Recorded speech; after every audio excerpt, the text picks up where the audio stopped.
Homo sapiens, who are we? Where did we come from? What is the nature of life itself? Questions a reflective mind might ask. But are these questions which we can really answer? Do we have enough of the pieces of this grand puzzle to even begin putting it together? Let's take a look. The first and most important puzzle piece was set in place in 1859 with the publication of Charles Darwin's On the Origin of Species, the seminal work in evolutionary biology. Darwin's opus laid out the framework for biological evolution with the concept that all life changes over time as a result of natural environmental pressures. This concept is fundamental to any attempt to answer the question, who are we? Other pieces of the puzzle have been provided by important fieldwork in the discipline of paleoanthropology, the study of ancient humans and their ancestral relatives in the fossil record. From the discovery of the bones of a Neanderthal in 1856 in Germany, to Raymond Dart's discovery of the Tong child, a juvenile Australopithecine, in 1924 in South Africa, to many other discoveries in Africa and around the world, the nature of human evolution is starting to come to light. The advent of modern genetics, especially evolutionary genetics, has led to not only great advances in our basic understanding of the fundamental mechanisms of evolution, but to insights into a basic timeline of human evolution, one of the most fundamental steps in answering the questions of who we are and where we came from. Now we have the tools to begin our attempt to answer our initial questions. Who are we and where did we come from?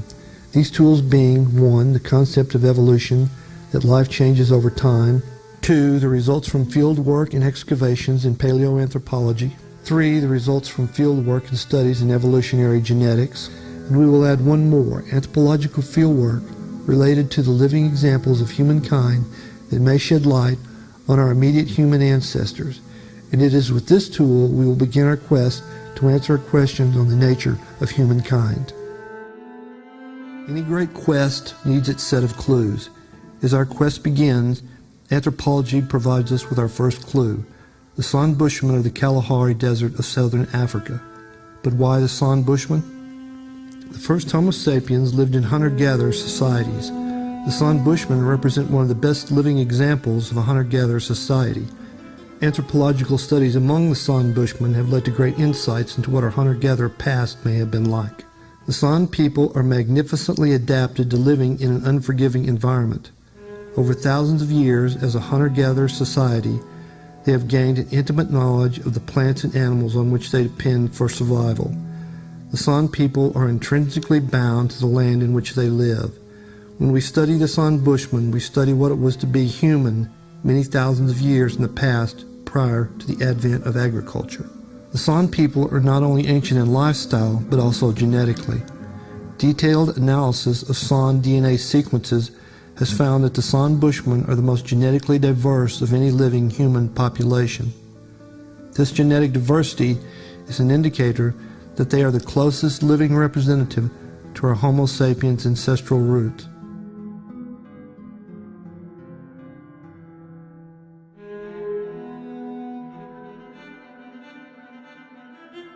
Another indicator of the ancient lineage of the San Bushmen is their language. The Click language of the Bushmen is thought to reflect characteristics of the first human languages. A past study by scientists at Stanford University theorized that the clicks found in some 30 African languages may harken back 40,000 years or more into the past. Thus, the language of the San Bushmen may represent one of the oldest languages still in use anywhere in the world.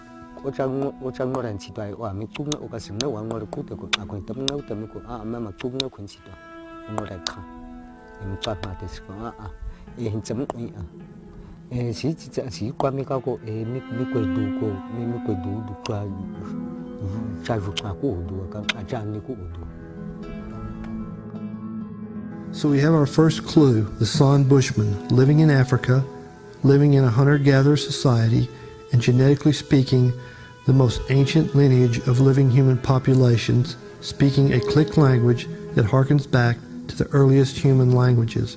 An important first clue, one that emphasizes the important role Africa will play in our quest to find out who we are. Now we will take a look at the next clue in our quest. For this clue we will turn to paleoanthropology. Here we will dig ever deeper into the past as we continue our quest to find out who we are. In our quest to discover the nature of who we are, we will look for our second clue in paleoanthropology, the study of our ancient human ancestors in the fossil record. Hassan Bushman, our first clue, with the help of anthropology and genetics, has let us look some thousands of years back into our past. With the help of paleoanthropology, we will attempt to look millions of years into our ancient past. But looking millions of years into the past is not easy. If you've ever tried to investigate your own family's history, you know that going past your great-grandfather can be difficult, and that is only 3 or 4 generations. With paleoanthropology, we will be attempting to look anywhere from 20,000 to 160,000 generations back, and to really push it, possibly 280,000 generations into our past. Quite a stretch up the family tree. So to simplify the process of covering so much time and data, let's first acquaint ourselves with our relatives on our family tree. Homo sapiens extend from the present back to around 200,000 years in the past. There's a bit more to it than that, but we will cover that issue when we arrive at a future clue in our quest. Next on our family tree, we will place our cousin Homo neanderthalensis. Recent genetic evidence indicates some interbreeding between Homo sapiens and Homo neanderthalensis, but appears to have had little impact on the general genetic makeup of Homo sapiens. Homo neanderthalensis lived from approximately 30,000 years to 300,000 years into the past. Next, we will list Homo heidelbergensis, an extinct member of the genus Homo, which is thought to have lived from about 300,000 to 800,000 years in the past. Homo heidelbergensis is thought to have been the progenitor to Homo neanderthalensis and Homo sapiens. Farther up the family tree, we find Homo erectus. Homo erectus, also known as Homo ergaster in Africa, is thought to have lived over a range of time extending 70,000 years in the past to 1.9 million years in the past. Homo erectus is the first member of the genus Homo to migrate out of Africa. Fossil evidence of Homo erectus has been found in Africa and as far east as China. Next, we have Homo habilis. Homo habilis lived from about 1.4 million years in the past to 2.5 million years in the past. Homo habilis is considered to be one of the earliest members of the genus Homo and also thought to be one of the first stone tool makers. Moving ever farther into the past and up the family tree, we come to Australopithecus africanus. Australopithecus africanus lived between 2 and 3 million years into the past. Next we have Australopithecus afarensis. Australopithecus afarensis lived from about 2.9 million years ago to 3.8 million years ago. The best known example of afarensis is the famous 3.2 million year old fossil known as Lucy, discovered at Hadar, Ethiopia in 1974. Moving ever farther back into the dim past, we arrive at Auroran tungenensis, who lived between 5.6 and 6.2 million years into the past. Fossils of Auroran were discovered in the Tungan Hills of Kenya. Auroran may represent one of the earliest bipedal hominins. Next we have Sahelanthropus chadensis. Sahelanthropus chadensis is thought to have lived between 6 million and 7 million years in the past. Sahelanthropus represents one of the oldest members on the family tree Homo.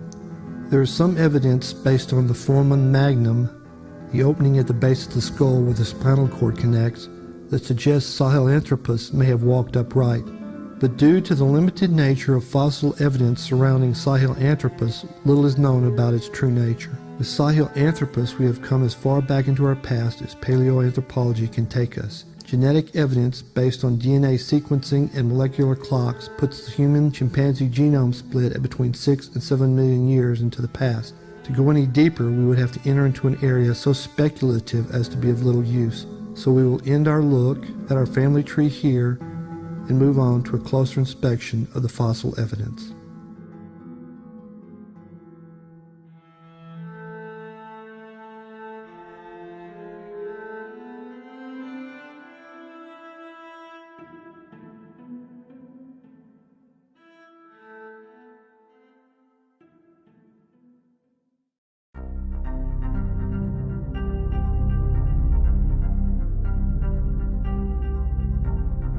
Homo Sapiens, who are we? Where did we come from? We begin Chapter 2 in our quest with a continued look into paleoanthropology and the fossil record of our ancient ancestors. Fossils of our ancient ancestors are very rare. It can take many years of arduous searching to find a single fossil. But where do we even begin to search? Let's take a look at the areas where paleoanthropologists have had the greatest success in discovering clues into our past. We will use the ancestral range of the San Bushmen as a starting point. The San Bushmen represent a living link back to our ancestral past.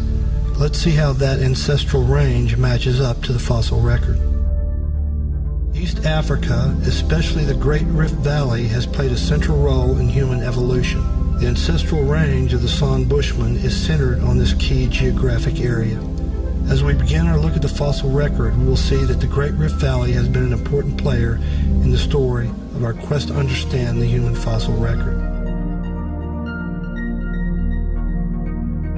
We will be concentrating on fossil sites in 5 African countries: Ethiopia, Kenya, Tanzania, South Africa, and Chad.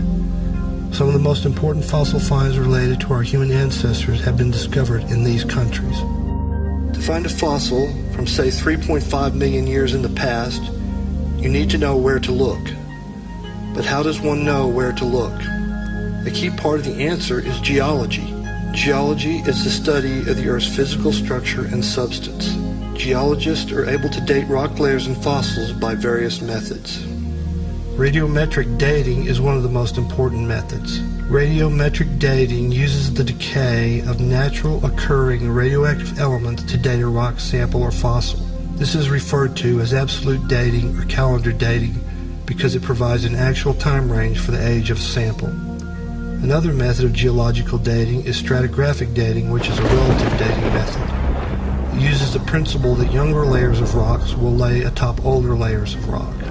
By combining these two methods with other geologic and archaeological methods, scientists are able to date rock layers and the fossils found in these layers.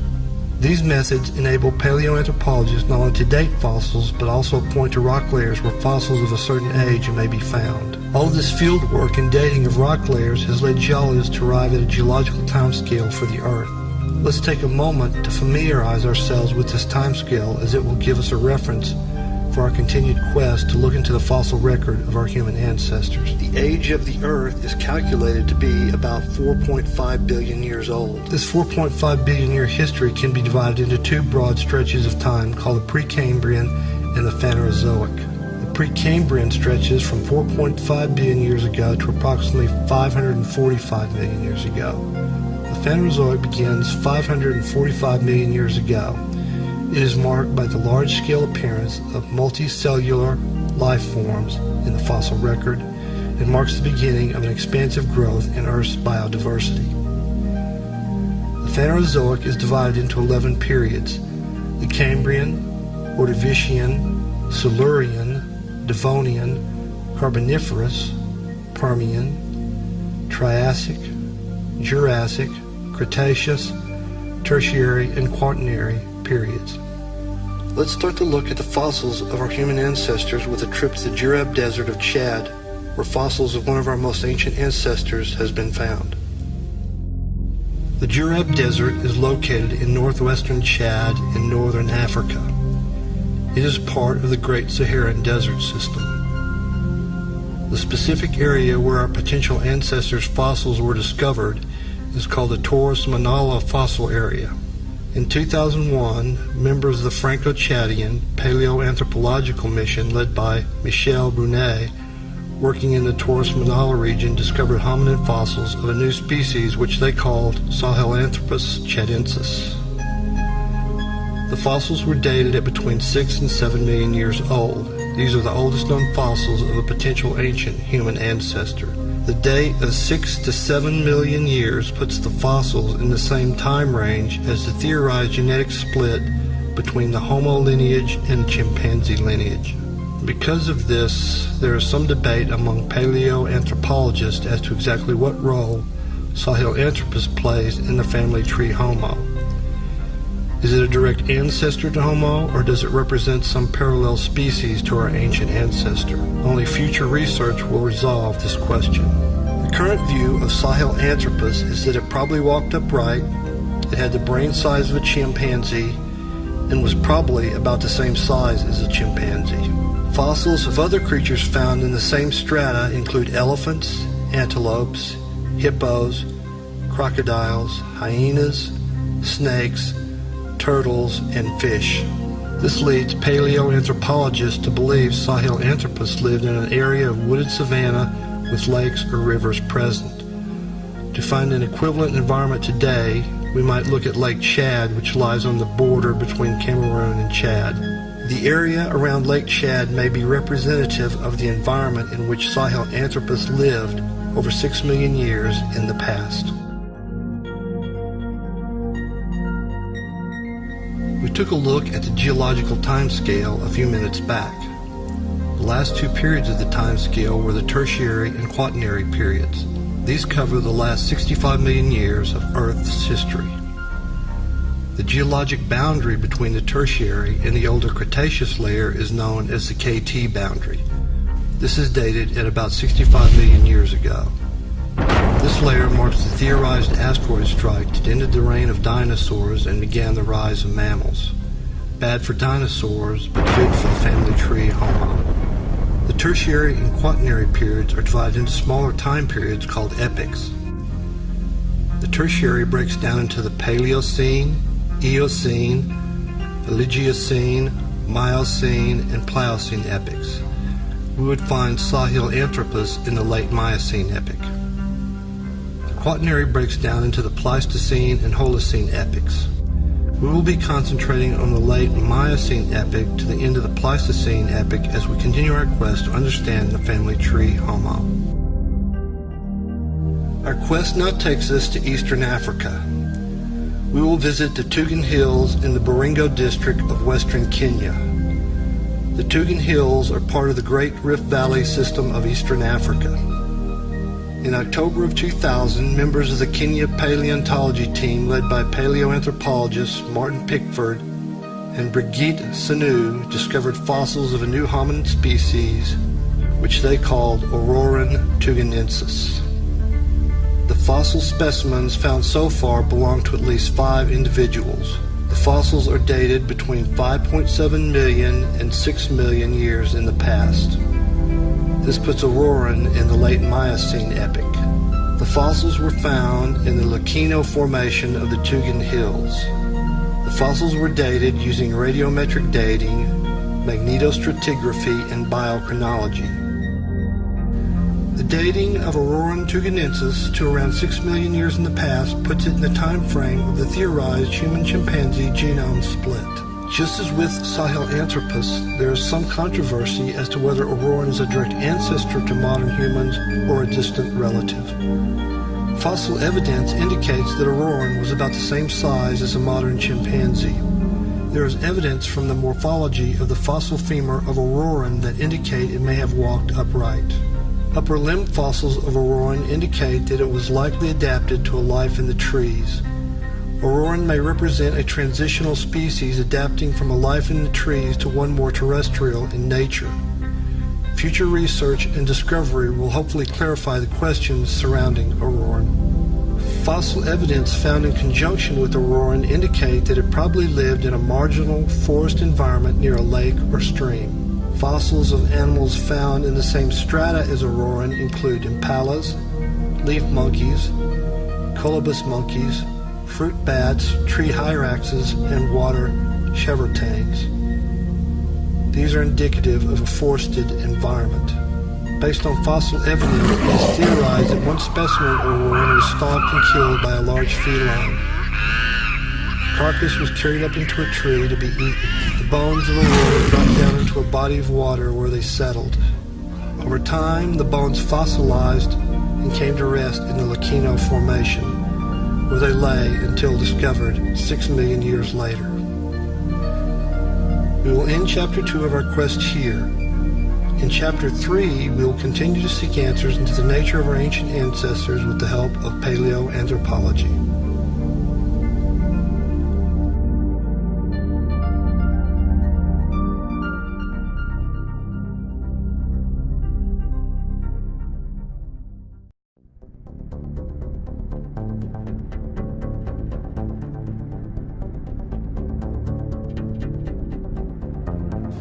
Homo Sapiens, who are we? Where did we come from? In the last chapter, we took a look at Sahelanthropus chadensis and Auroran tugenensis. In Chapter 3, we will continue our quest to learn more about our ancient ancestors through paleoanthropology. But before we resume our quest, let's digress. Let's take a moment to look at the actual mechanisms of evolution. How do living creatures evolve? Why do they evolve? These questions are fundamental to understanding the nature of life. Not only do these questions apply to life, but to the very nature of the universe itself. From the moment of the Big Bang, some 14 billion years in the past, there seems to be one immutable law to which nothing is immune. All things must change. Nothing stands still. The very fabric of space-time is expanding. Our universe expands and evolves. Galaxies evolve, stars evolve, star systems evolve, forming planets and bodies constantly in collision. Planets evolve in this chaotic environment, bombarded by smaller bodies as they are stressed by radiation and gravity. Our Earth revolves around the Sun, creating changing seasons. The Earth spins on its axis with a slow precession that impacts climate over thousands of years. The tectonic plates of the Earth inch almost imperceptibly, gliding over the Earth's molten mantle like giant conveyor belts. Along the boundaries of these tectonic plates, we find regions of mountain building and subduction where earthquakes caused by friction between the plates rattle the Earth, and volcanoes can erupt in cataclysmic fashion, affecting life for thousands of miles in all directions. Beneath the oceans, we find thermal vents along the boundaries of the tectonic plates, which give rise to colonies of life that derive their sustenance from chemosynthetic bacteria, just as creatures on the surface of the Earth are dependent on photosynthetic life for sustenance. This incremental changing of the Earth impacts life. Over eons, mountains arise only to be worn down. Oceans and lakes form and disappear. Forests arise and die. Once fertile, vibrant landscapes become desolate deserts. These changing landscapes impact weather patterns and climate. This slow, inexorable change impacts life in all its forms. Life either adapts or goes extinct. Natural selection in action. But by what mechanism does life change and adapt? The answer is basically DNA, deoxyribonucleic acid, a molecule that functions as an information handling system for creating life. We can think of DNA as being akin to a computer code. Binary computer code uses a series of zeros and ones to store information and allows computers to boot up and perform all kinds of marvelous functions using vast arrays of these two numbers. Similarly, DNA uses 4 nucleotides to encode the information for creating and sustaining life. Adenine, thymine, guanine, and cytosine. All known life forms on Earth are coded for using varying combinations of these 4 nucleotides. DNA is extremely proficient at storing and encoding information. If it wasn't, life would be pretty messy. But every so often, a mistake creeps into the system. We would label this mistake a mutation. These encoding mistakes or mutations can be beneficial, harmful, or have no impact at all on an organism. During the process of sexual conception, a new organism is formed from the mixing of the DNA of its parents, half from the mother and half from the father. This mixing results in a new organism which is unique at some level but still very much like its parents. This continuous mixing of DNA with the possibility of a mutation creeping into the process makes life very dynamic. But no matter how dynamic this process is, once the individual organism is conceived, its genetics are set. It can't change. To understand evolution clearly, we must think in terms of a population of organisms. To make an analogy, let's think of organisms as expressions of a collective pool of DNA or a gene pool. This gene pool is constantly changing and evolving through the mixing and mutating of DNA. The gene pool thus represents a range of possibilities and characteristics which are reflected in the individuals. Some individuals may be a bit bigger than the norm, some smaller, some faster, some slower, some smarter, some not so smart, some with sharp vision, some not. Some mothers very protective of their young, some not. A range of possibilities. Under optimal conditions, they may all thrive. But what if something changes? The forest you live in begins to thin out. The distance between trees becomes greater. Water resources become farther away. Protective cover becomes harder to find. The predator that stalks you now has more time to run you down. From the standpoint of the gene pool, if you are a little faster than your buddy, you survive while he or she is eaten. That individual no longer contributes to the gene pool, whereas you continue and your genes stay in the pool. Over many generations, this constant pressure on the gene pool will likely lead to a population of faster and more agile organisms, or smarter, or more cautious. As a consequence, the population of your predator may adapt by becoming faster and more agile or smarter. So evolution goes. Those organisms best suited to withstand the environmental pressures will be those that make up the gene pool and thus pass on their genes to the generations to come. Now take this a step further. Events occur in the environment which split the gene pool. A river grows wider and the populations on each side no longer mix. We now have two separate gene pools which undergo change and mutation isolated from each other. The two gene pools drift apart. The organisms as expressions of the gene pool begin to take on new characteristics. Given enough time and separation, the genetic distance between the two gene pools may be such that new species are formed. This is essentially how evolution works. A dynamic gene pool is encoded for by DNA. This DNA is constantly mixing, occasionally mutating while being selectively culled by natural environmental pressures. Out of this dynamic mix arise organisms best suited for the conditions at hand.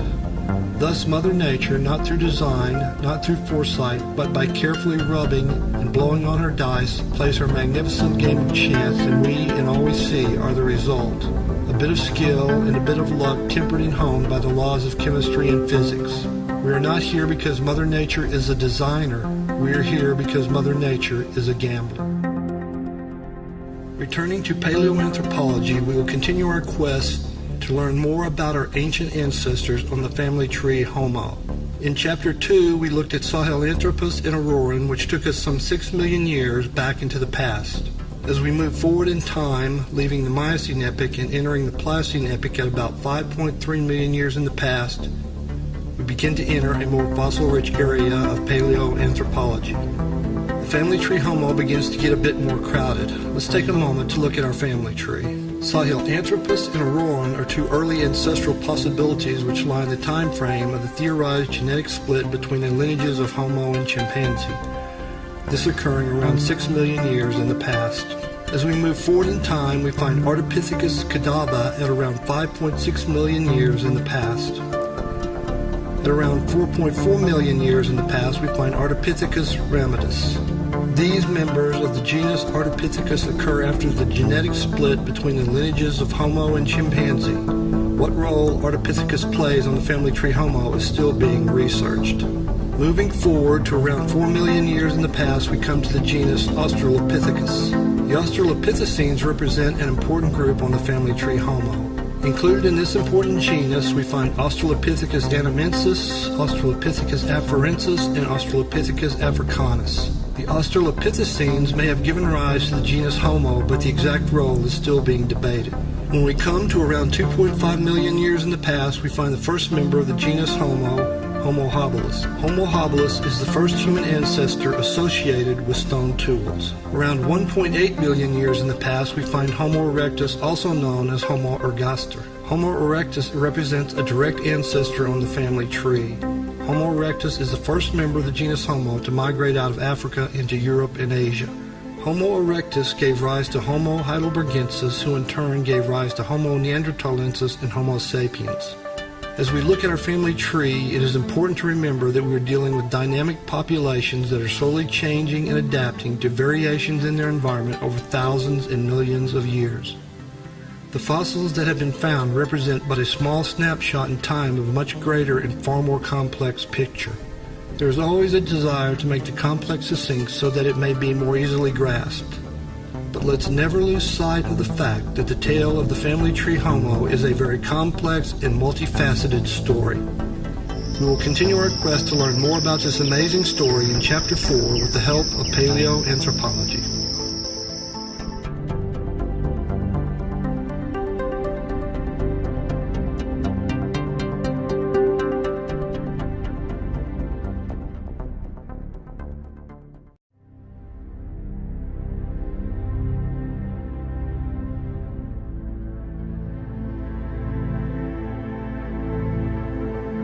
Homo Sapiens, who are we?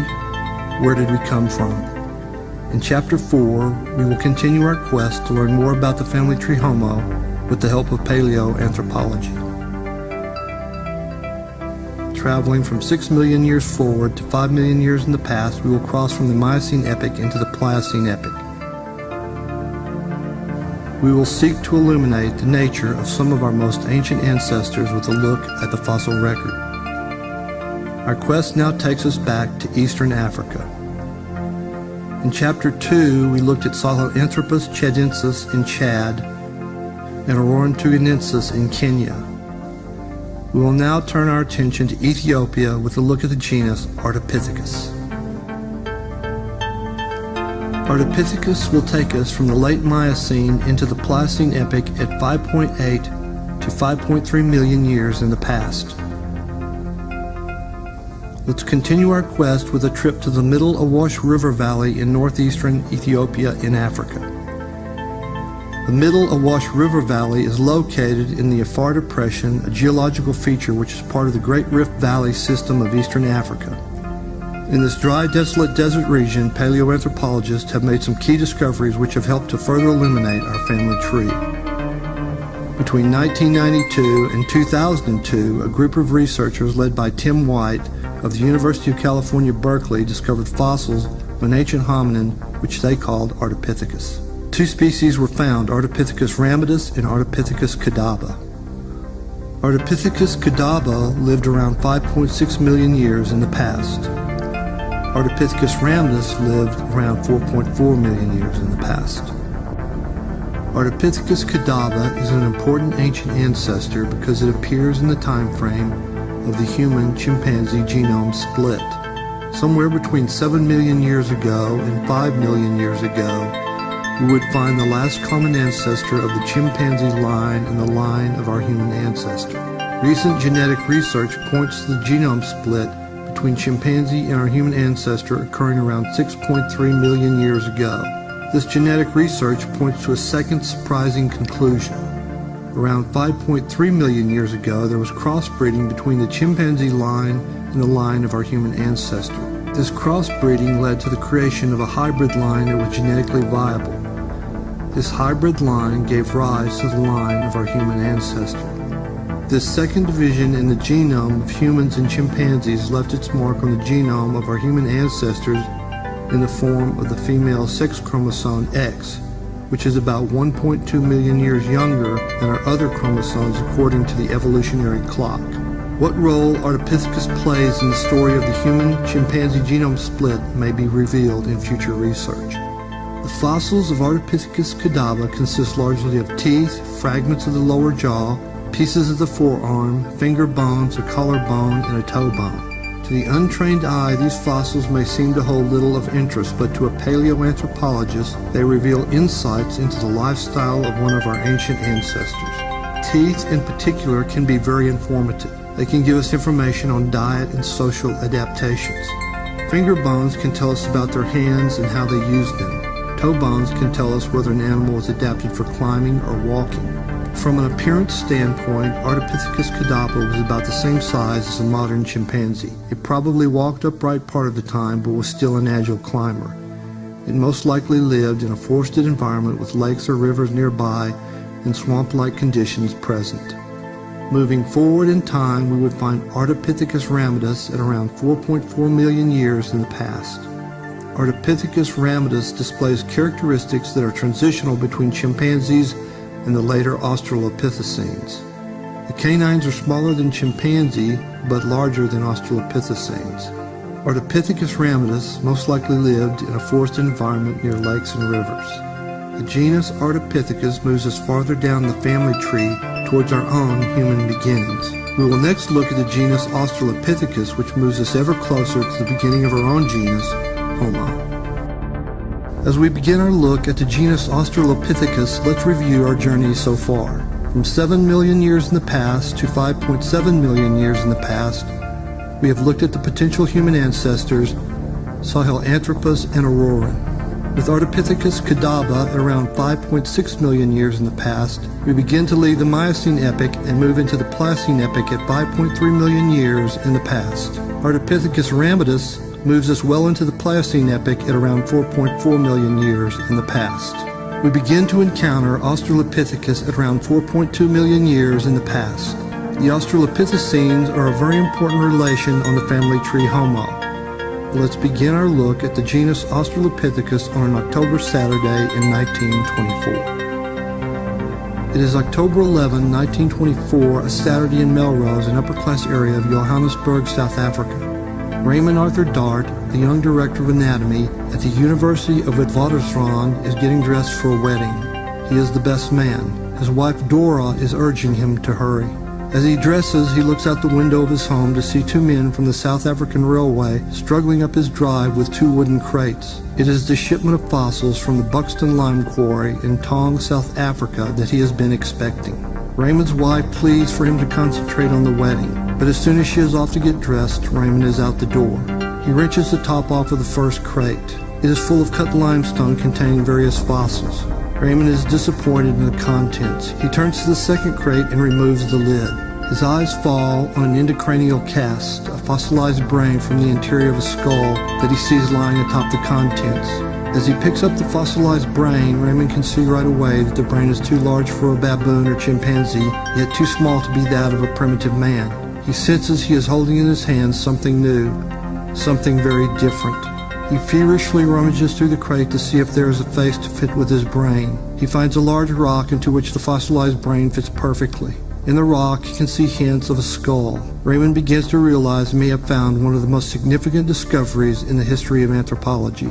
But the wedding is imminent. His friend Christo Byers, the bridegroom, implores Raymond to get dressed. Reluctantly, Raymond stores his two new treasures in his wardrobe and prepares for the wedding. The next day, he begins the arduous task of delicately extracting the skull from the rock. On December 23, 1924, 73 days after beginning the task, the rock splits open, partially revealing the skull face. It is the face of a young 3-year-old hominid specimen that Dart will christen Australopithecus africanus, his Tong's baby as he affectionately called it. This specimen would be the beginning of proof that mankind had originated in Africa, a theory put forth by Charles Darwin. The prevailing view in the early 20th century was that mankind had originated in Eurasia due to discoveries of Neanderthal, Cro-Magnon, and Homo erectus fossils in Europe and Asia. Raymond Dart argued that Africa was the cradle of humankind. The debate continued for many years, but in the end, Raymond Dart and Charles Darwin were proven right. Africa was recognized as the birthplace of humankind. Let's begin our look at the genus Australopithecus with an overview of the fossil finds of Australopithecines in eastern Africa. Fossils of Australopithecus have been found in Ethiopia, Kenya, Tanzania, and South Africa. In the last few minutes, we looked at the discovery of the Tong child in South Africa by Raymond Dart. The Tong child is dated at 2.5 million years in the past. In 1974, Mary Leakey discovered fossils of Australopithecus afarensis in Tanzania, which dated to 3.8 million years in the past. In 1997, Maeve Leakey discovered fossils of Australopithecus anamensis in Kenya at Kanapoi, which dated to around 4 million years in the past. In 1974, Donald Johansen discovered fossils of Australopithecus afarensis in Ethiopia dated to around 3.2 million years in the past. Johansen christened his fossil find Lucy after the Beatles' song Lucy in the Sky with Diamonds. The genus Australopithecus covers a time span from around 4.2 million years in the past forward to around 2 million years in the past. The Australopithecines ranged all across eastern Africa from present-day Ethiopia to South Africa. The Australopithecines represent a key evolutionary link in our quest to discover the beginnings of Homo Sapiens. In Chapter 5, we will continue our look at the family tree Homo and the role played by the Australopithecines in this epic tale.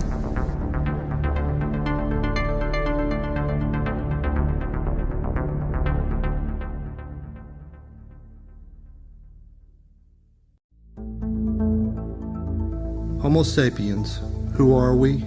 where did we come from? In Chapter 5, we will continue our look at our ancient ancestors on the family tree Homo with the help of paleoanthropology. In Chapter 4, we begin our look at the genus Australopithecus. In Chapter 5, we will delve deeper into the role Australopithecus plays on our family tree. Let's refresh our memory with an overview of the family tree Homo.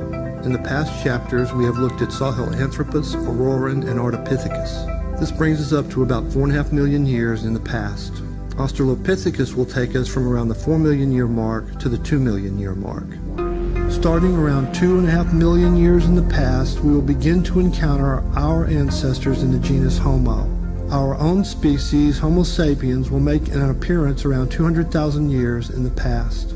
But before we begin our look at Australopithecus, let's take a moment to digress. Back in Chapter 3, we touched on some of the components driving the evolution of species. Let's take a moment to look at the climatic factors affecting the evolution of our ancestors in Eastern Africa. Across the millions of years of our Earth's history, one of the most important factors driving evolution has been the ever-changing surface of the Earth. Via plate tectonics and continental drift, the Earth itself is evolving. The movement of land masses causes changes in ocean currents, wind patterns, global temperatures, and climatic conditions over thousands and millions of years. Everyone is familiar with the look and appearance of our Earth today from maps, globes, and photos of our planet from space. But if we went back to the Permian period some 255 million years ago, we would find a very alien-looking Earth. All of the continental masses that exist today were grouped together into a supercontinent which we now call Pangaea. Slowly, over the eons, plate tectonics and continental drift reshaped our world. By 200 million years in the past, Pangaea had broken up into two continental groups which geologists call Laurasia and Gondwanaland. By the 150 million year mark, we would see land masses that could be recognized as precursors to the continents we know today. By the 65 million year mark, at the time of the asteroid strike that is theorized to have caused the demise of the dinosaurs, the Earth we know today was beginning to take shape. From 65 million years ago to the present, the surface of the Earth we recognize today took its form. But the tectonic plates of the Earth are still in motion. Millions of years in the future, the surface of the Earth will again be very different. As we noted earlier, this movement of land masses affects global climate. If we could visit our Earth 65 million years in the past, we would find a world that was warm with little temperature variation from the equator to the poles. But around the 50 million year mark, we would start to note a change. The Earth began to cool. The global climate overall became cooler with periods of rapid cooling at the 33 million year mark, the 15 million year mark, and the 3 million year mark. Three main factors are cited in this cooling trend. Number one, the collision of the Indian subcontinent with the Asian landmass, which resulted in the upthrusting of the Earth's crust, leading to the creation of the Himalaya Mountains and the Tibetan Plateau starting about 50 million years ago. Number two, changes in the topography of the North Atlantic Basin, which reduced the northward flow of warm surface water. Number three, the closing of the Tethys Sea by a land bridge that formed between the African and Eurasian continents. This land bridge blocked the connection which had existed between the Atlantic and Indian Oceans, reducing the area of tropical and subtropical oceans. The present-day Indian Ocean and the Mediterranean Sea are remnants of the ancient Tethys Sea. Of these three factors, the uplifting of the Tibetan Plateau may be the most important. In the late Miocene, around the 8 million year mark, there was considerable uplifting of the Tibetan Plateau by between 1 and 2.5 kilometers. This uplifting had a wide-ranging impact on the weather systems affecting Eastern Africa. A strong flow of warm, dry air from East Central Asia replaced the moist, low-level oceanic winds which had impacted the East African environment. The result was that Eastern Africa began to dry out. The climatic picture of Eastern Africa was further complicated by local faulting and uplifting of terrain in the Great Rift Valley. This led to a fractured and ever-changing environment which oscillated between periods of wet and dry over thousands of years. This dynamic environment eventually pushed our ancestors from a forested environment to one of wooded grasslands and open savannas. Our ancient ancestors evolved in a very dynamic environment. You could say that our DNA was forged in the fire of chaos. Out of this fire came a creature whose greatest attribute was that it was capable of dealing with change.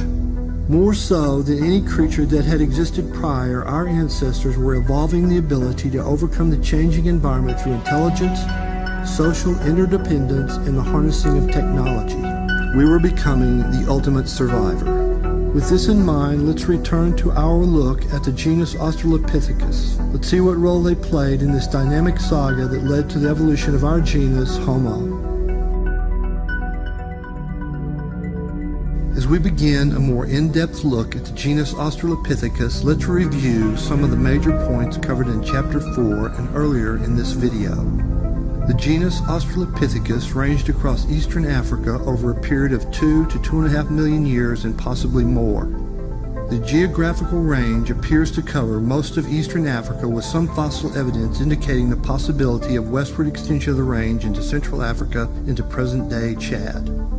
The three main species of Australopithecus recognized by paleoanthropologists are Australopithecus anamensis, Australopithecus afarensis, and Australopithecus africanus. Two other species of Australopithecus named are Australopithecus bar el Ghazali and Australopithecus sediba. Another group of Australopithecines, known as the robust Australopithecines, is thought to constitute a separate genus which has been given the name Paranthropus. The robust Australopithecines are thought to represent a different evolutionary line which did not contribute to the genus Homo, and therefore we will not cover them in this video. Fossils of Australopithecus anamensis have been dated to around 4.2 to 3.9 million years ago. The fossils, representing about 20 individuals, have been found in Kenya and Ethiopia. The first fossil of Australopithecus anamensis was found at Kanapoi near Lake Turkana in 1965 by Brian Patterson. The fossil was tentatively assigned to the genus Australopithecus at the time. It was not until 1995 that further research and discoveries in the Lake Turkana region led paleoanthropologist Meev Leakey to assign the 1965 fossil and other new discoveries to a new species christened Australopithecus anamensis. In 2006, new fossil remains of Australopithecus anamensis were found in the Middle Awash River Valley in Ethiopia by Dr. Tim White. These new anamensis fossils were discovered just 6 miles from the site of the discovery of fossils of Ardipithecus ramidus, which were dated to 4.4 million years ago. The fossils of Australopithecus anamensis were dated to 4.2 million years ago, thus representing a separation in time of about 200,000 years for these two relatives on our family tree. Fossils of other animal remains found at the Lake Turkana site indicate that Australopithecus anamensis lived in a transitional environment consisting of a mixture of woodland and grassland with rivers present. Fossil leg bones of anamensis seem to indicate that it was bipedal, that it walked upright on 2 legs. In general, the fossil record of Australopithecus anamensis is rather sparse. Hopefully, future field research will fill in the unknowns on anamensis and what role it plays on our family tree. Australopithecus anamensis shows characteristics which are transitional between Ardipithecus ramidus and Australopithecus afarensis. Some paleoanthropologists believe that anamensis should be classified with the Australopithecine species afarensis and should not be considered a separate species. Let's now take a look at Australopithecus afarensis and see what role afarensis plays on our family tree.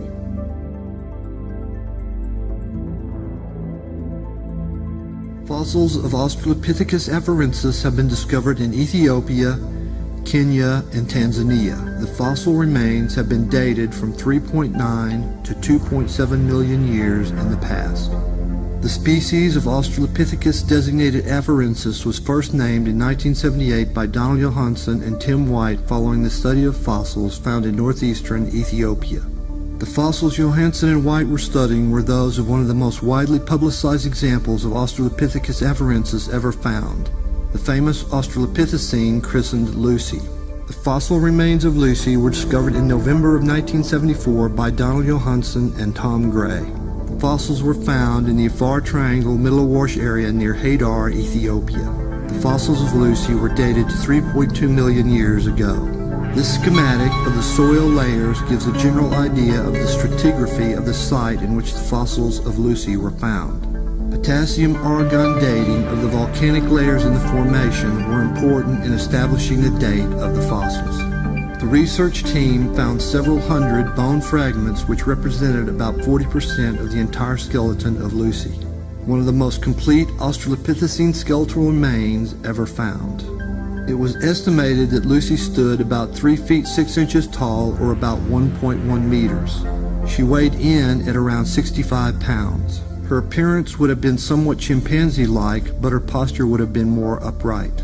Lucy's spine had a lumbar curve which indicates habitual bipedalism. She also had a valgus knee, which is a further indicator of walking upright. If we look at the pelvic bones of a chimpanzee, an Australopithecine, and a member of our own species, Homo Sapiens, we can see that the Australopithecine pelvic bones are much closer to that of Homo Sapiens than that of chimpanzees. The movement of Australopithecines was becoming more human-like and less chimpanzee-like. Environmental dynamics, coupled with natural selection, were driving our ancestors down a path of cascading change. Changes in locomotion would impact hand-eye coordination, which would impact brain size and intelligence, which would impact social structure and nurture bonding between males and females, which in turn impacted sexual selection. This complex and dynamic milieu was creating a biological feedback loop that was pushing our ancestors toward becoming human. In Chapter 6, we will continue our look at the genus Australopithecus and the role they play on the family tree Homo with the help of paleoanthropology.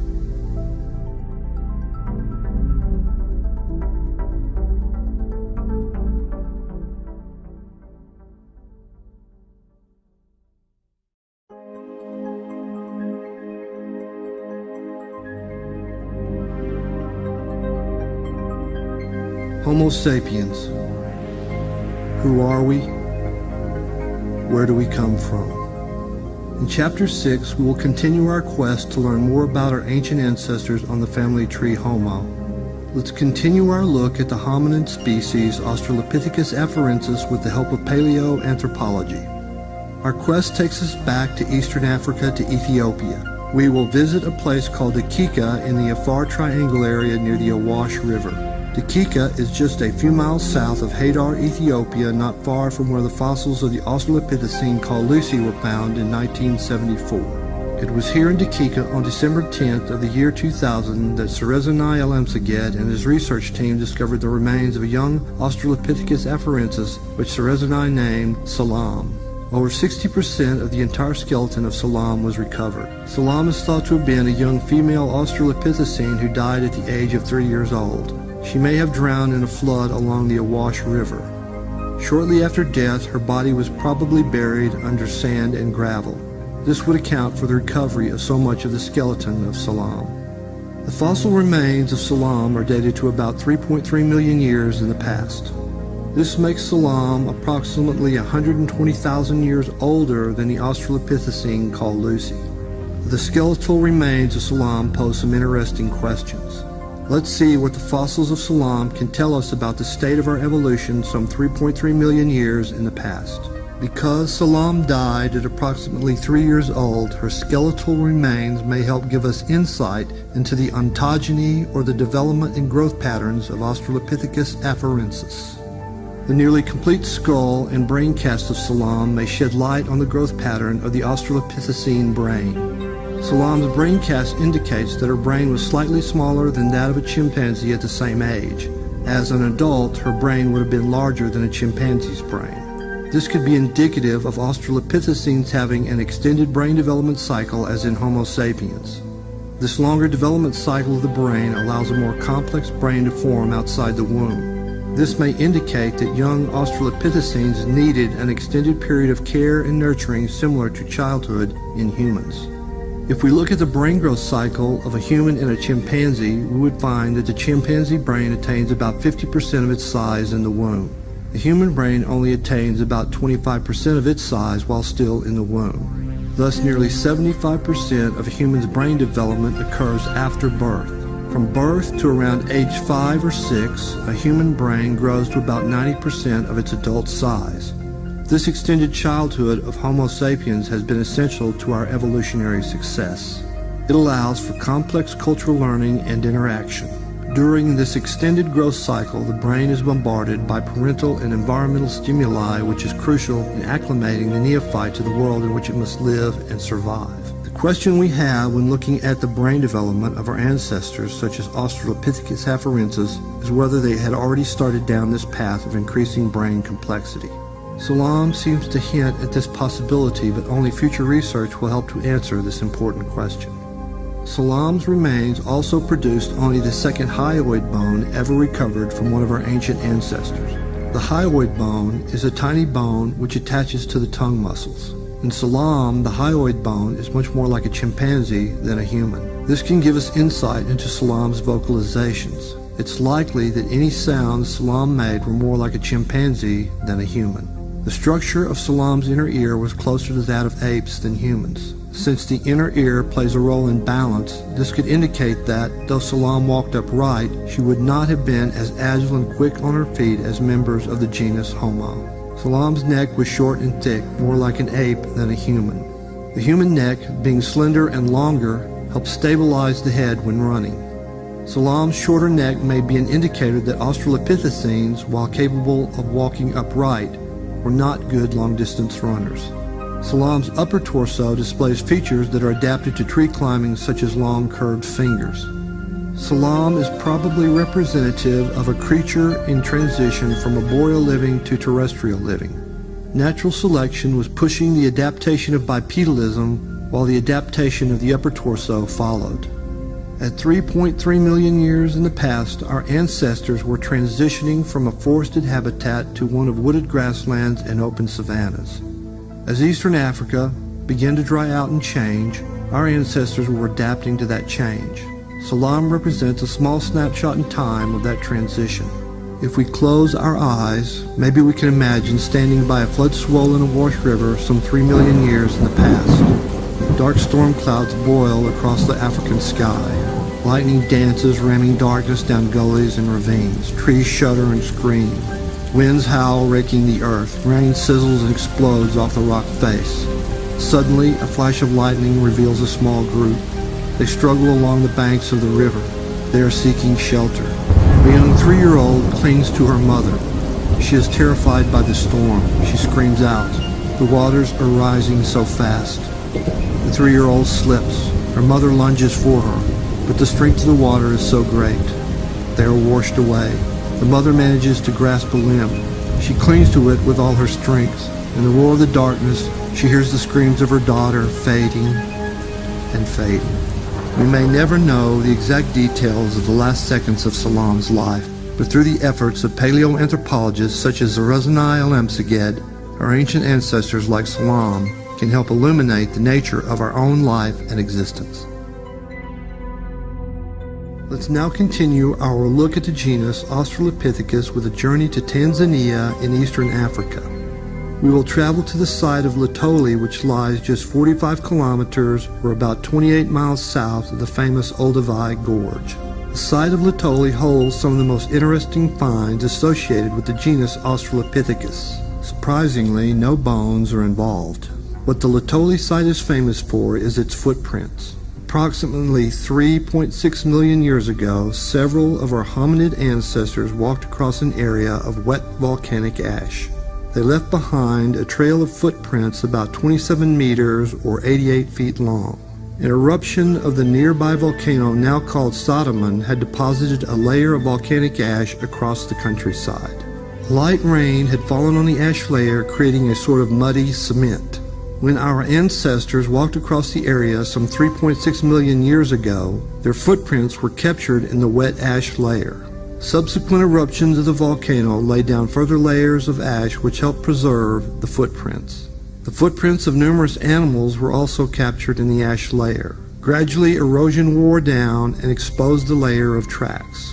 In 1976, paleoanthropologist Andrew Hill, a member of Mary Leakey's Lutoli research team, literally stumbled upon this rock layer while doing field work at Lutoli. Further work at the site in 1978 by Paul Abel uncovered the hominin footprints. The most striking thing about the footprints is how human-like they appear. The tracks seem to have been laid down by a heel-strike stride pattern just as humans walk today. The big toe is in alignment with the rest of the toes as in humans. In comparison, the big toe of a chimpanzee is angled approximately 45 degrees to the other toes. The close spacing of the footprints indicates a short stride, which could mean short legs. The varying size of the two sets of tracks also points to one individual being larger than the other. Several theories have been put forth over the years concerning the interpretation of the footprints since the tracks were first discovered. One of the earliest theories was that the tracks represented a male and female walking together in stride, side by side, with possibly a smaller individual following in the male's footsteps. Over the years, further study and more advanced techniques have revised the theory to two adult females walking one behind the other with a child following along on their left side. The actual sex of the individuals is speculative, but the tracks do seem to represent three individuals. The tracks have been designated G1, G2, and G3, with G1 being the trail of the smaller individual which left the most distinct impressions. Most paleoanthropologists theorize that the footprints were most likely made by members of the species Australopithecus afarensis. Fossils of Australopithecus afarensis have been found nearby in the same sediment layer.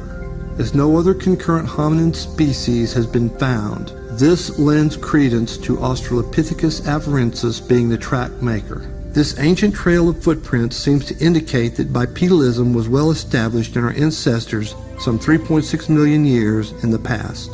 The fossils of Salam and Lucy seem to testify to what the Laetoli footprints reveal. Our ancestors in the genus Australopithecus afarensis were adapting to the changing environment in eastern Africa. Natural selection was pushing bipedalism in the lower body. The upper body was following as it adapted to the new dynamics created by bipedalism. Of these new dynamics, freeing of the hands may be the most important. With the hands free to take on new tasks, natural selection could push the upper body and the brain in new and more complex directions. On that day, in the distant past, some 3.6 million years ago, as our ancestors walked across that stretch of muddy volcanic ash, leaving behind only their footprints, the earliest beginnings of our own genus Homo lay over 1 million years in the future. The beginning of our own species, Homo Sapiens, lay some 3.4 million years in the future. When we gaze at the footprints today and look back on that day, some 3.6 million years gone by, we contemplate what our ancient ancestors must have been like. And if we thought about it, we might muse on the fact that we are the only species on the planet capable of that contemplation. In Chapter 7, we will continue our look at our ancestors in the genus Australopithecus and what role they played in the evolution of our own genus Homo with the help of paleoanthropology.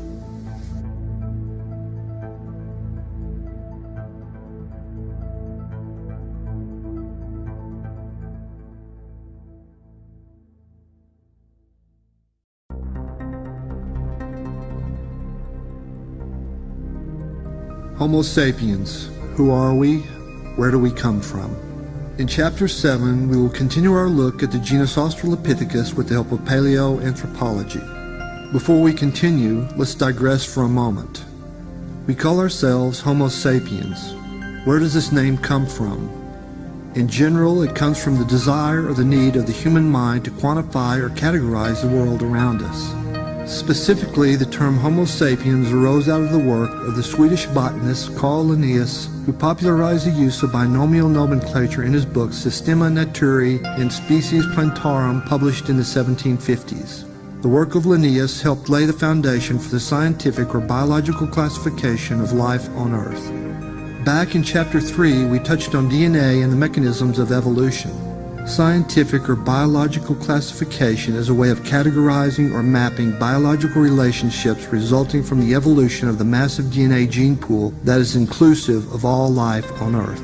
If we took a look at the biological classification of Homo sapiens, we might see something like this depending on the taxonomic system used. We are listed in the kingdom Animalia, being an animal as opposed to a plant, a fungi, a protozoan, or a bacteria. Our subkingdom is Eumetazoa, being a multicellular animal with differentiated tissue as opposed to the parazoa, such as sponges.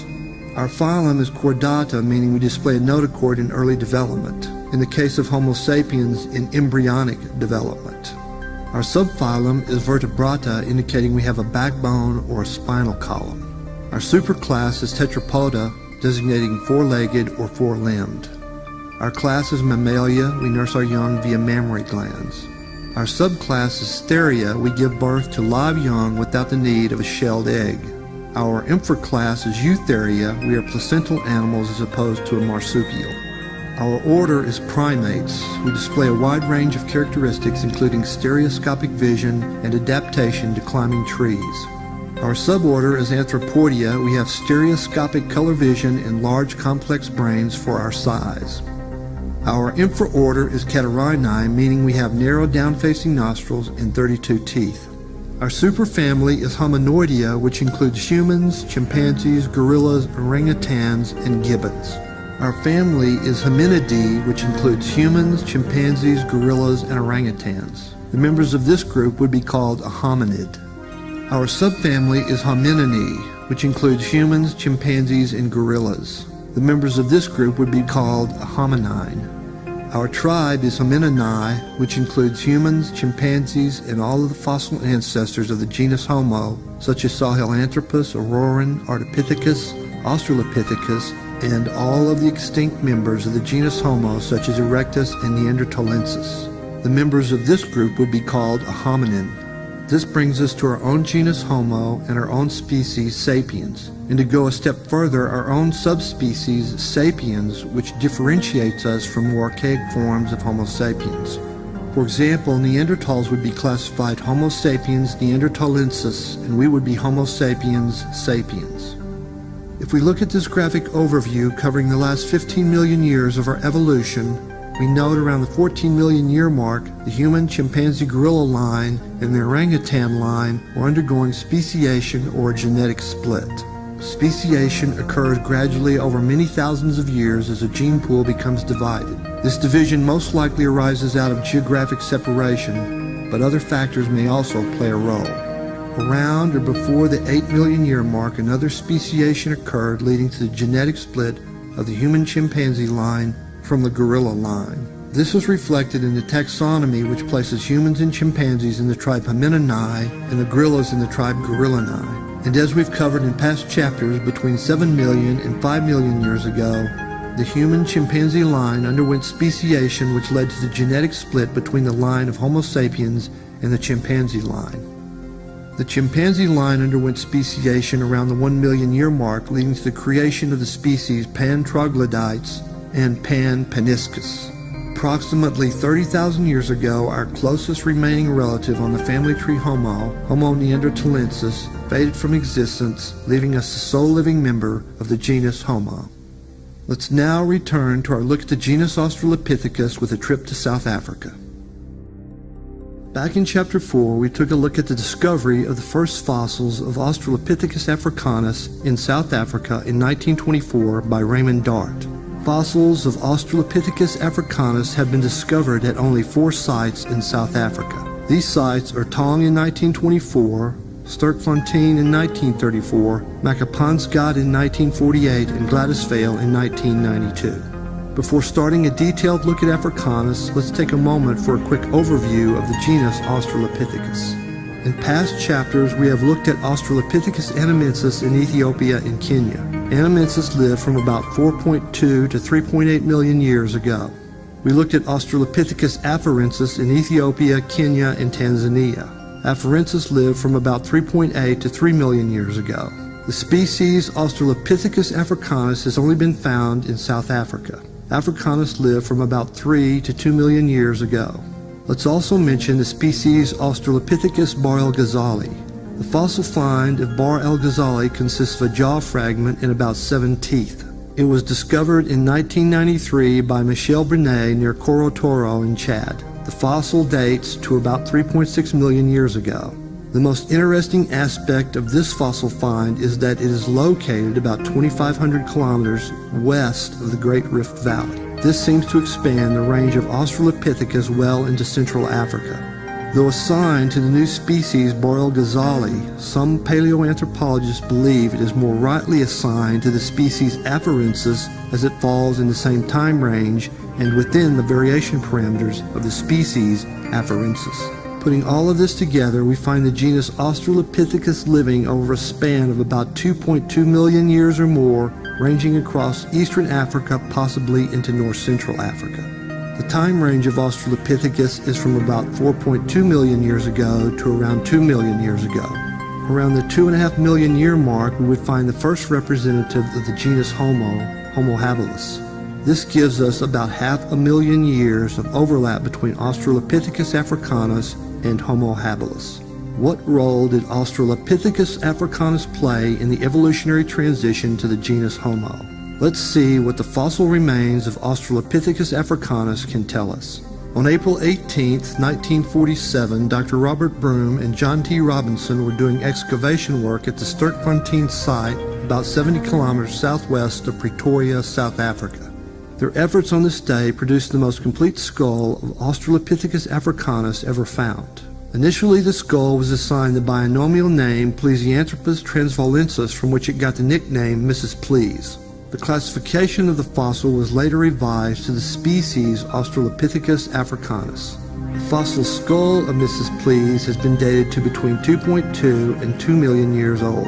Originally, the skull was thought to belong to an adult female Australopithecine, but more recent studies seem to indicate that it was a subadult Australopithecine, possibly even a male.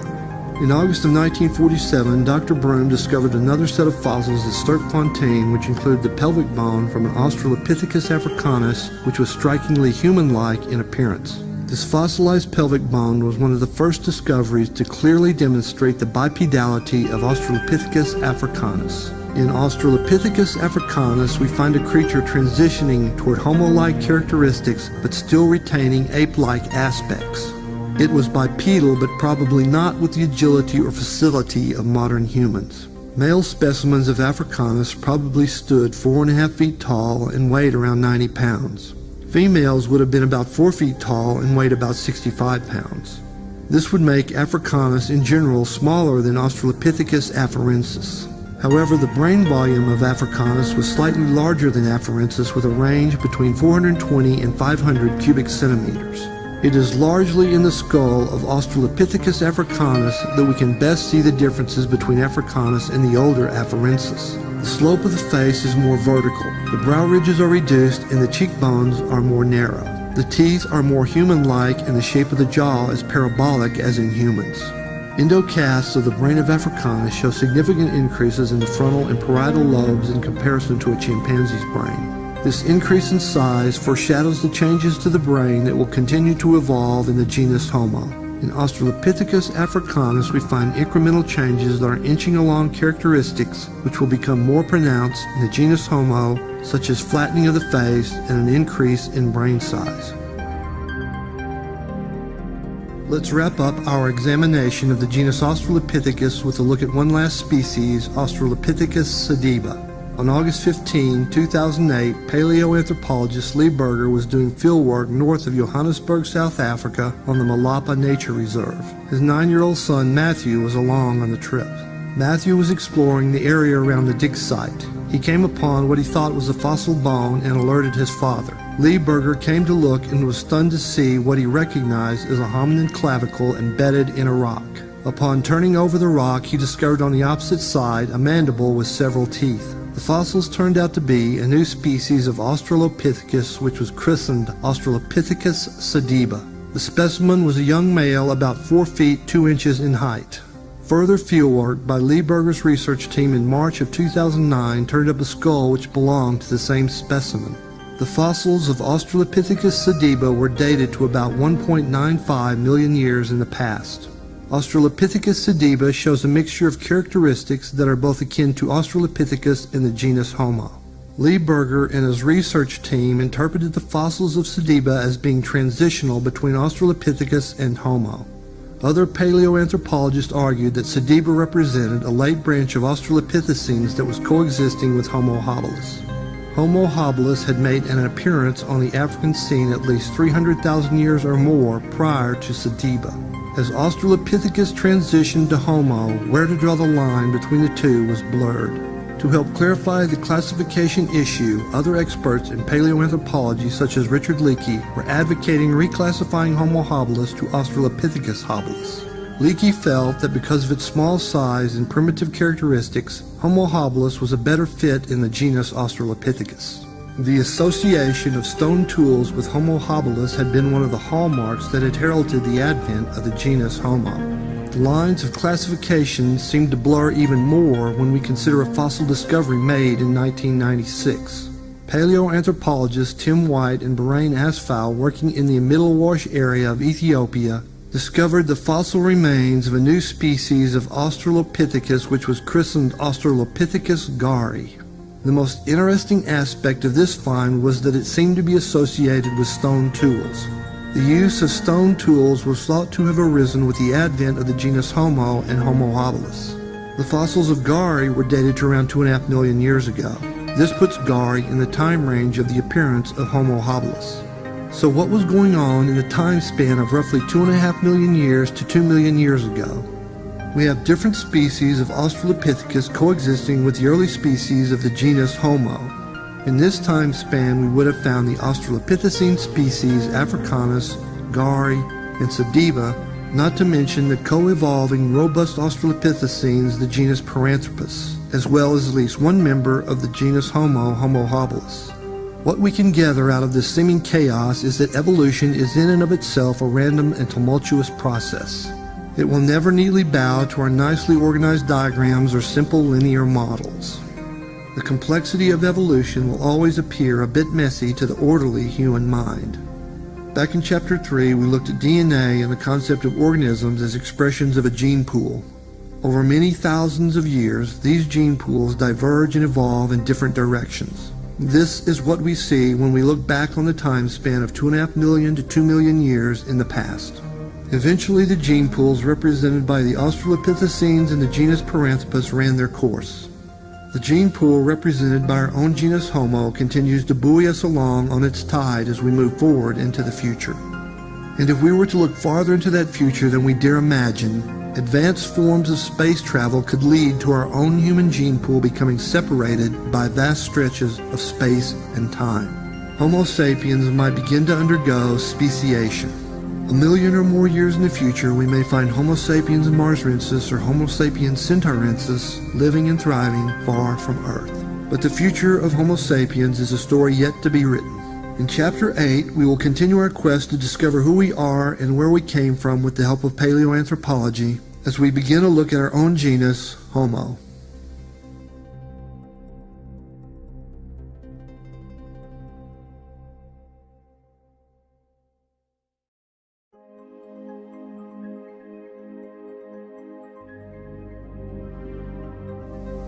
Homo sapiens. Who are we? Where do we come from? In Chapter 8, we will begin our look at our own genus Homo with the help of paleoanthropology. Let's begin with a general overview. This will help establish a roadmap for the journey ahead. As we begin our overview of the genus Homo, let's keep in mind that there is often debate among paleoanthropologists over fossil discoveries. Is a newly discovered hominin fossil a new species or just a variation of a known species? This will be a recurring issue as we move forward in our look at the genus Homo. As we noted in Chapter 7, where to draw the line across diverging gene pools is not an easy task. Let's begin. The earliest species assigned to the genus Homo is Homo habilis.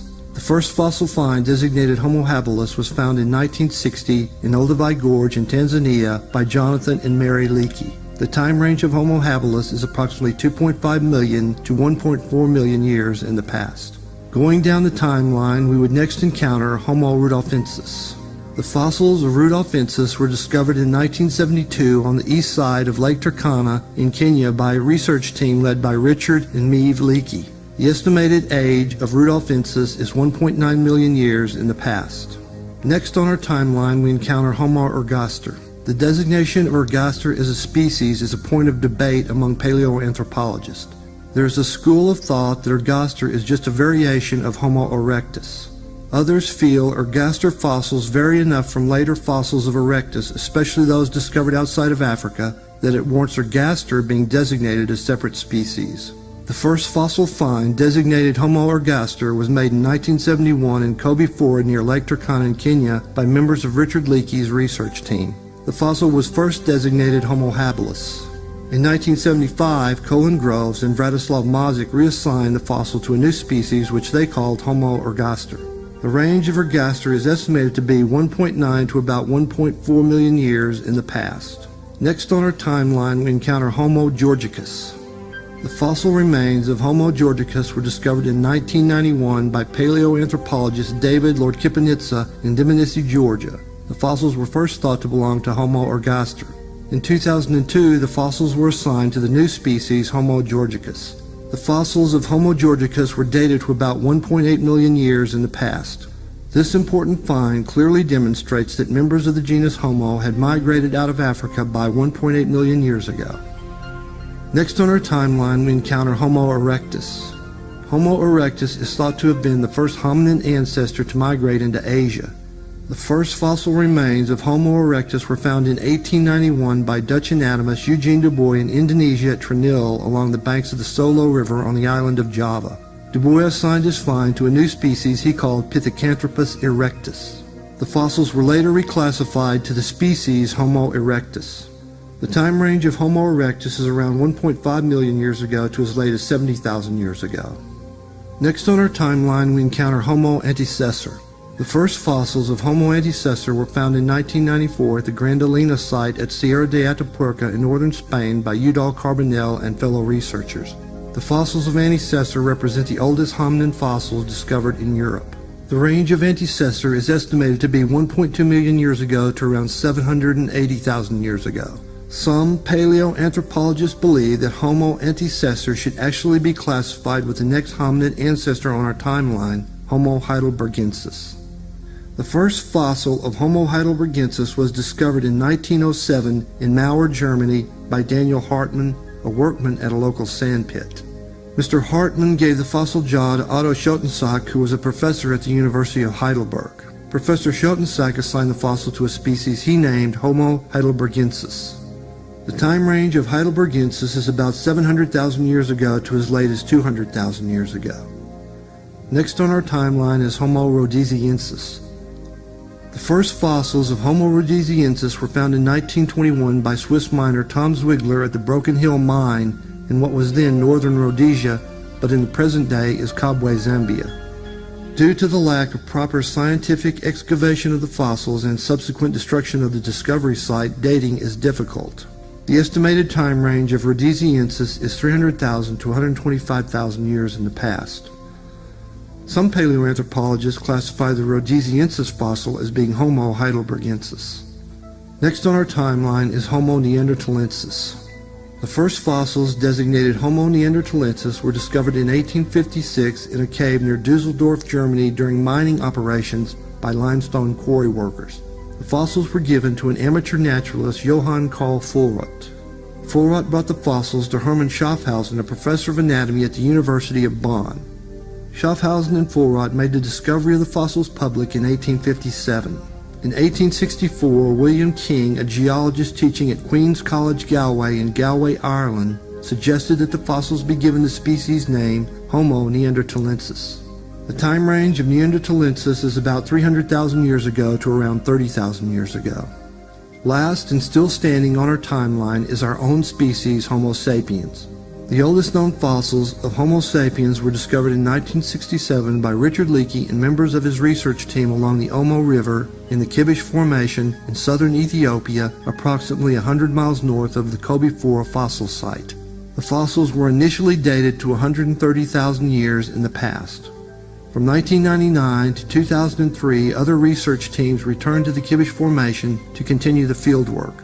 Among the researchers was geologist Frank Brown of the University of Utah. Using advanced potassium-argon dating techniques, Frank Brown was able to more accurately date the Kibish fossil layer to 195,000 years in the past. The time range of Homo sapiens is around 200,000 years in the past to the present. Putting all of this together, we can create a general overview of the evolution and spread of the genus Homo. Using the fossil evidence we have covered in past chapters, we will create an epicenter of human evolution at Lake Turkana in northern Kenya. If we inscribe a circle around Lake Turkana with a radius of about 700 miles, we find ourselves encompassing a large area of the Great Rift Valley, which has borne witness to at least 6 million years of hominin evolution. From Auroran tugenensis in the Tugen Hills of Kenya to Ardipithecus in the Awash River Valley of Ethiopia, to finds of Australopithecus in Ethiopia, Kenya, and Tanzania, to the find of Homo habilis in the Olduvai Gorge in Tanzania, to the discoveries of Homo ergaster near Lake Turkana, right up to the discovery of the oldest known fossils of Homo sapiens in southern Ethiopia, there is no other area on Earth that offers such a rich and continuous hominin fossil record. If we were to pick a birthplace for humankind, this area would be a good bet. Let's now take a look at how the genus Homo left this homeland and began to spread across the Earth using fossil evidence as our guide.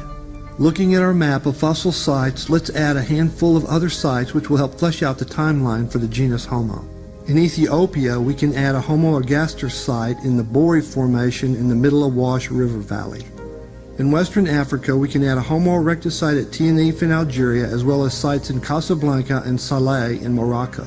In Southern Africa, we can add a Homo ergaster site at Zwartkrans in South Africa, which lies just about a kilometer from the Sterkfontein fossil site.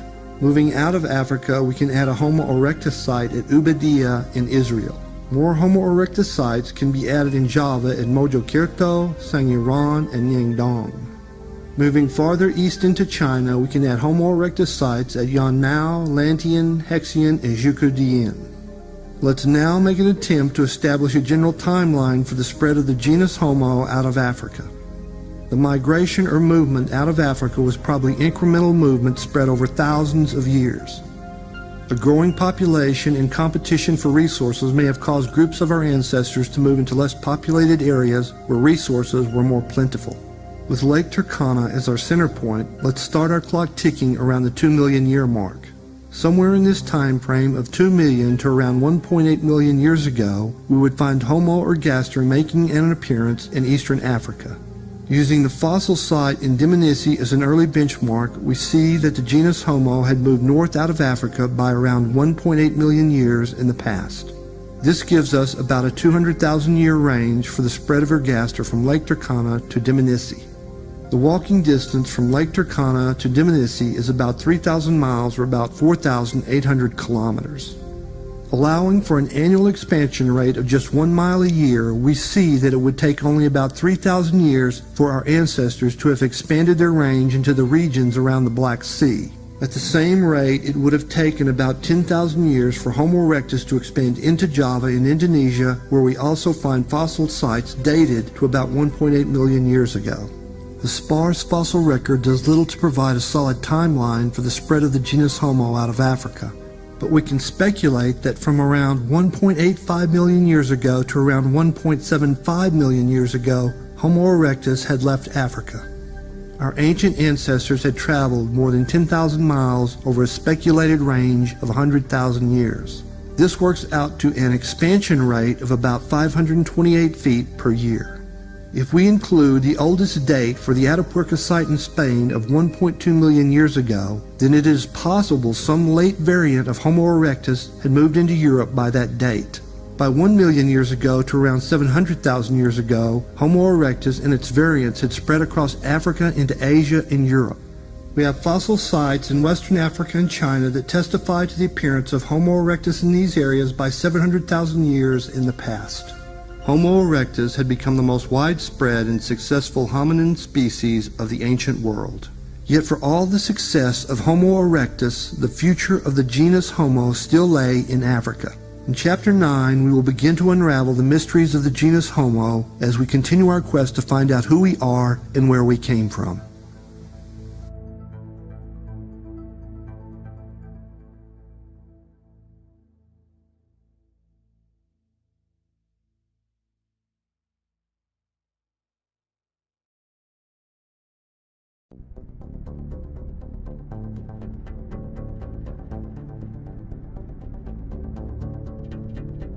Homo Sapiens. Who are we? Where do we come from? In Chapter 9, we will continue the quest we started back in Chapter 1. Homo habilis was thought to be the first representative of the genus Homo, making an appearance roughly 2.5 million years ago. Homo habilis is thought to have arisen out of the Australopithecines, especially as represented by the species Australopithecus gari. Around 1.8 million years ago, we would find the appearance of Homo erectus. Homo erectus in Africa is known as Homo ergaster. Somewhere in this time frame, we would find Homo georgicus appearing near the Black Sea in the present-day Republic of Georgia. Around 1.2 million years ago, we would find Homo antecessor appearing in what today is northern Spain. Homo antecessor is thought to be an early precursor of Homo heidelbergensis, who makes an appearance around 700,000 years ago. Homo heidelbergensis is found in Eurasia in Africa. Fossils of heidelbergensis have been found at numerous sites including Germany, France, Ethiopia, South Africa, Tanzania, and Indonesia. Homo heidelbergensis gave rise to Homo neanderthalensis and Homo sapiens.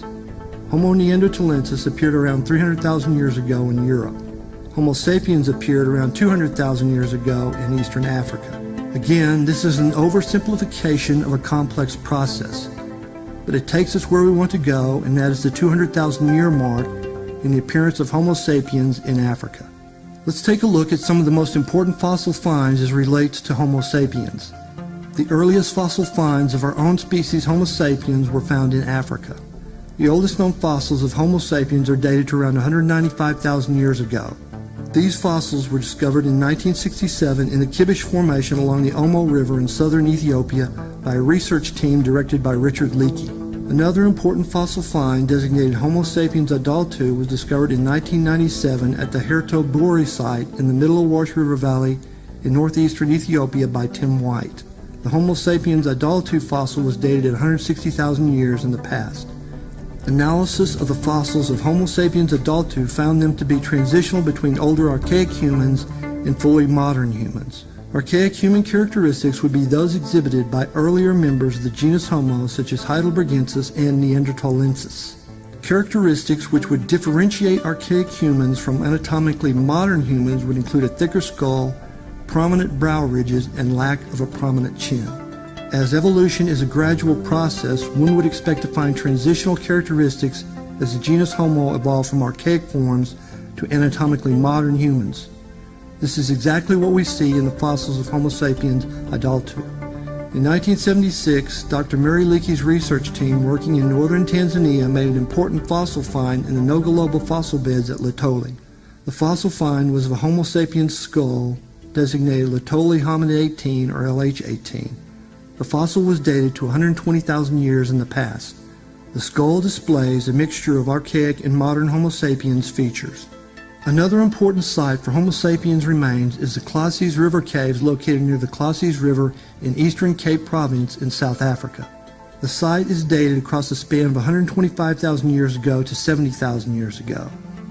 Excavations at the site have presented evidence for early human behavior ranging from migratory habits to cannibalism. The Klassies River Cave site represents one of the oldest fossil sites of anatomically modern humans. It is also one of the oldest sites which shows the use of marine resources by humans. Another important human fossil find is the Hofmeyr skull dated around 36,000 years ago. The skull was found in 1952 near Hofmeyr, a small town in eastern Cape Province, South Africa. Recent analysis of the skull showed that it displayed features with a close affinity to the Cro-Magnon people who lived in Eurasia. This lends support to the out-of-Africa theory, which is based on genetic studies of human DNA. The out-of-Africa theory proposes that all modern humans are the descendants of a population of humans that originated in Africa. That population began migrating out of Africa 70,000 to 60,000 years ago. The Hofmeyr skull's close affinity with Cro-Magnon skulls found in Europe seems to point to a common population origin in support of the out-of-Africa theory. In our journey so far, we have depended on paleoanthropology to illuminate the nature of human evolution. The Homo sapiens fossil sites we have just reviewed seem to support the origin of Homo sapiens in Africa. We will now turn to genetics, and in particular evolutionary genetics, as we continue our quest to find out who we are and where we came from. Let's now take a closer look at the out-of-Africa theory with the help of evolutionary genetics.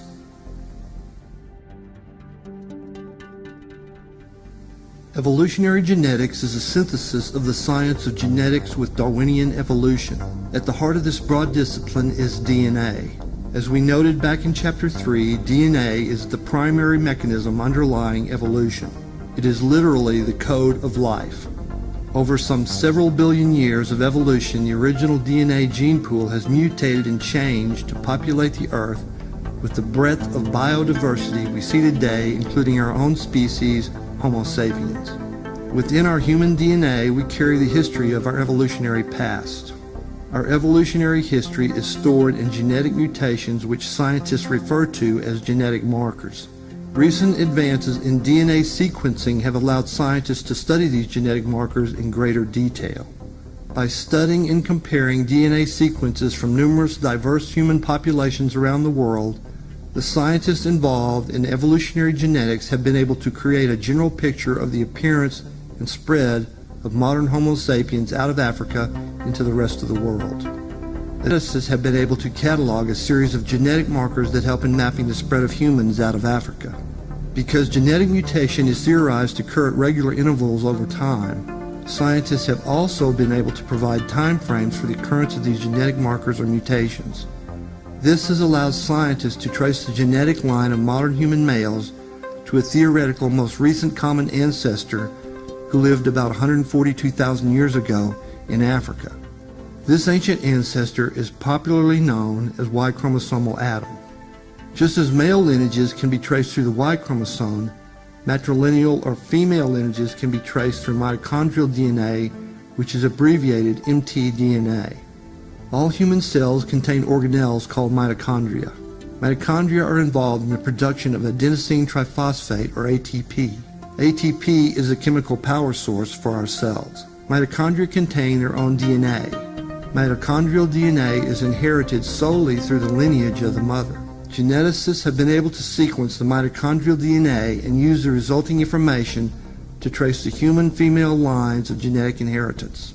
Just as in the case of the Y chromosome DNA for the patrilineal line, mitochondrial DNA mutations or genetic markers have allowed scientists to trace our common ancestry back to our matrilineal most recent common ancestor, who lived around 200,000 years ago in eastern Africa. She is popularly known as mitochondrial Eve.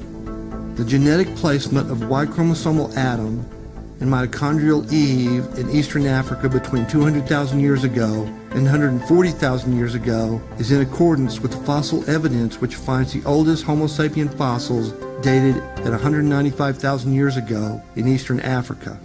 Both paleoanthropological data and genetic data support the out-of-Africa theory for the origin of the modern human population. Let's now take a look at how scientists involved in evolutionary genetics have used genetic markers to map the spread of Homo sapiens out of Africa. One of the first things we want to do is define a term we will be using as we move forward. That term is haplogroup. A haplogroup can be thought of as an ancestral clan that shares a common ancestor. There are Y chromosome haplogroups for the patrilineal line and mitochondrial DNA haplogroups for the matrilineal line. These haplogroups are designated by their genetic markers. The genetic markers or mutations that define a haplogroup or clan are called single nucleotide polymorphisms, abbreviated to the acronym SNP, which is pronounced SNP. A single nucleotide polymorphism is a variation in the DNA sequence of an individual created when a single nucleotide in a section of the DNA sequence is altered or mutates.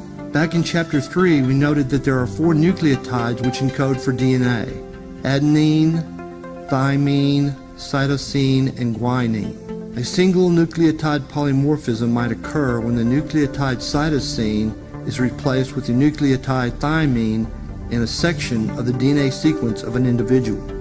For example, if one individual had a DNA sequence in a given block that read A, T, T, C, C, T, A, T, C, G, and a second individual had a DNA sequence in the same block which read A, T, T, C, C, C, A, T, C, G, this difference in the DNA sequence of the two individuals would represent a single nucleotide polymorphism or variation in the DNA sequence. These single nucleotide polymorphisms or SNPs are used to define haplogroups, or clades as they are sometimes called. In the modern human population, the most ancestral or base haplogroup of the patrilineal line is designated haplogroup A, Y DNA. Haplogroups are designated by the letters A through T in the Y chromosome line. The haplogroups are further subdivided through the addition of numbers and letters, example being the haplogroup R1b. The genetic mutations or SNPs that define haplogroup A would be found in the earliest descendants of Y chromosomal Adam. Haplogroup A is largely found in Africa. It is found in the highest modern frequencies among the Khoisan people, such as the San Bushmen.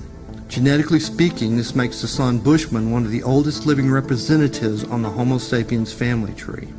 Let's take a look at the diagram of the evolutionary tree of the haplogroups that comprise the Y chromosome family tree. Farthest back in time, we would find haplogroup A in Africa represented today by the Khoisan people. We would also find haplogroup B represented by the Pygmies and the Hadzabe peoples in Africa. The CT haplogroup comprises the haplogroups or subclads C through T, which occur largely outside of Africa. Men in the CT haplogroup all have Y chromosomes with the M168 single nucleotide polymorphism or mutation. Haplogroups A and B, which are basically African, do not have the M168 mutation. The significance of the CT haplogroup and its M168 marker is that the CT haplogroup gave rise to all the male lines outside of Africa. The ancient ancestor of this line is sometimes called Eurasian Adam, as it was his sons that migrated out of Africa to populate the rest of the world. The M168 mutation, or SNP M168, is thought to have arisen around 68,000 years ago in Africa, around the time the modern human population began migrating out of Africa. Genetics are derivative from parent to child. The Y chromosome passes from father to son down through time. Y chromosomal Adam appears 142,000 years ago. His sons eventually give rise to Eurasian Adam, who first displays the mutation M168, or the SNP M168, around 68,000 years ago. The sons of the Eurasian Adam begin the migration out of Africa to populate the rest of the world. The M168 mutation is strong genetic evidence that the modern human male population originated in Africa. Let's now look at the mitochondrial DNA evidence on the matrilineal side in support of the out-of-Africa theory. If we look at this diagram of the mitochondrial haplogroups, we can see that the oldest mitochondrial haplogroup is L. Mitochondrial haplogroups are designated using the letters A through Z, similar to the Y chromosome haplogroups. The mitochondrial haplogroups, however, are named in the order of discovery.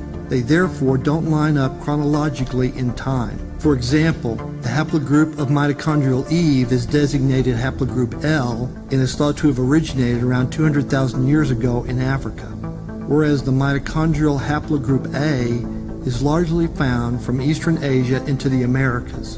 Mitochondrial haplogroup A is believed to have originated in Eastern Siberia roughly 40,000 years ago. One of the deepest ancestries among peoples living today of the mitochondrial haplogroup L would be the Khoisan people, such as the San Bushmen of Africa.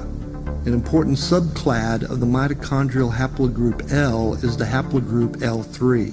The mitochondrial haplogroup L3 is believed to have appeared in Eastern Africa roughly 90,000 years ago prior to the out-of-Africa migration. All mitochondrial haplogroups outside of Africa are derived from the L3 haplogroup, another indication of the origins of the modern human population in Africa in support of the out-of-Africa theory. No doubt the genetic aspect of the out-of-Africa theory can be somewhat complex, but the takeaway from all we have discussed is that the modern human population originated in Africa roughly 200,000 years ago. Around 70,000 to 60,000 years ago, a small group of that population began migrating out of Africa. It is thought that this migration started from the present-day country of Djibouti on the Horn of Africa and moved across the Bab el-Mandeb or Mandeb Strait into present-day Yemen. These modern human migrants spread along the coast of the Arabian Peninsula around to present-day India, reaching Australia roughly 50,000 years ago. Over some 60,000 years since our ancient ancestors first made the trip across the Bab el-Mandeb into the Arabian Peninsula, our species, Homo Sapiens, has spread across the face of the earth and begun to take our initial steps onto the neighboring bodies of the solar system, a spectacular achievement by any measurement.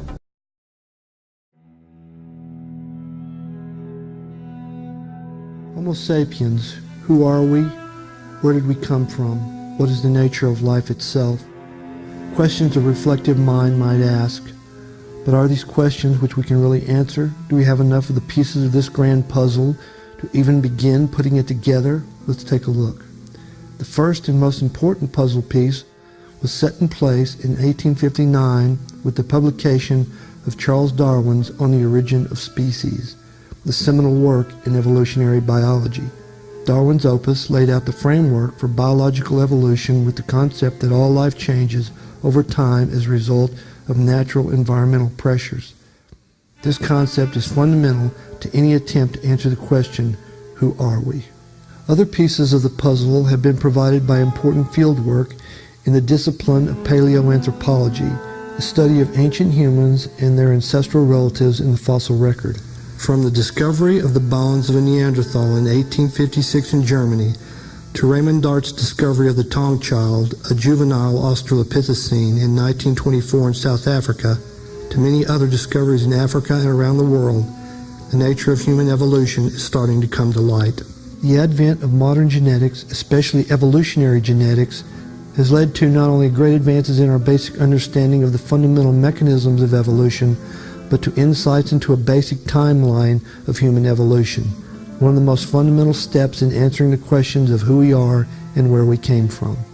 Now we have the tools to begin our attempt to answer our initial questions. Who are we and where did we come from? These tools being, 1, the concept of evolution, that life changes over time; 2, the results from field work and excavations in paleoanthropology; 3, the results from field work and studies in evolutionary genetics; and we will add one more, anthropological fieldwork related to the living examples of humankind that may shed light on our immediate human ancestors. And it is with this tool we will begin our quest to answer questions on the nature of humankind. Any great quest needs its set of clues. As our quest begins, anthropology provides us with our first clue, the San Bushmen of the Kalahari Desert of southern Africa. But why the San Bushmen? The first Homo sapiens lived in hunter-gatherer societies. The San Bushmen represent one of the best living examples of a hunter-gatherer society. Anthropological studies among the San Bushmen have led to great insights into what our hunter-gatherer past may have been like. The San people are magnificently adapted to living in an unforgiving environment.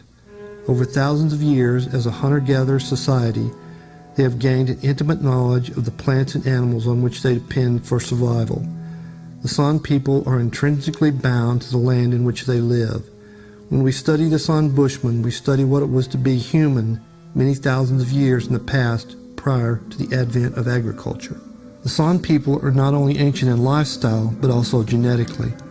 Detailed analysis of San DNA sequences has found that the San Bushmen are the most genetically diverse record and marks the beginning of an expansive growth in Earth's biodiversity.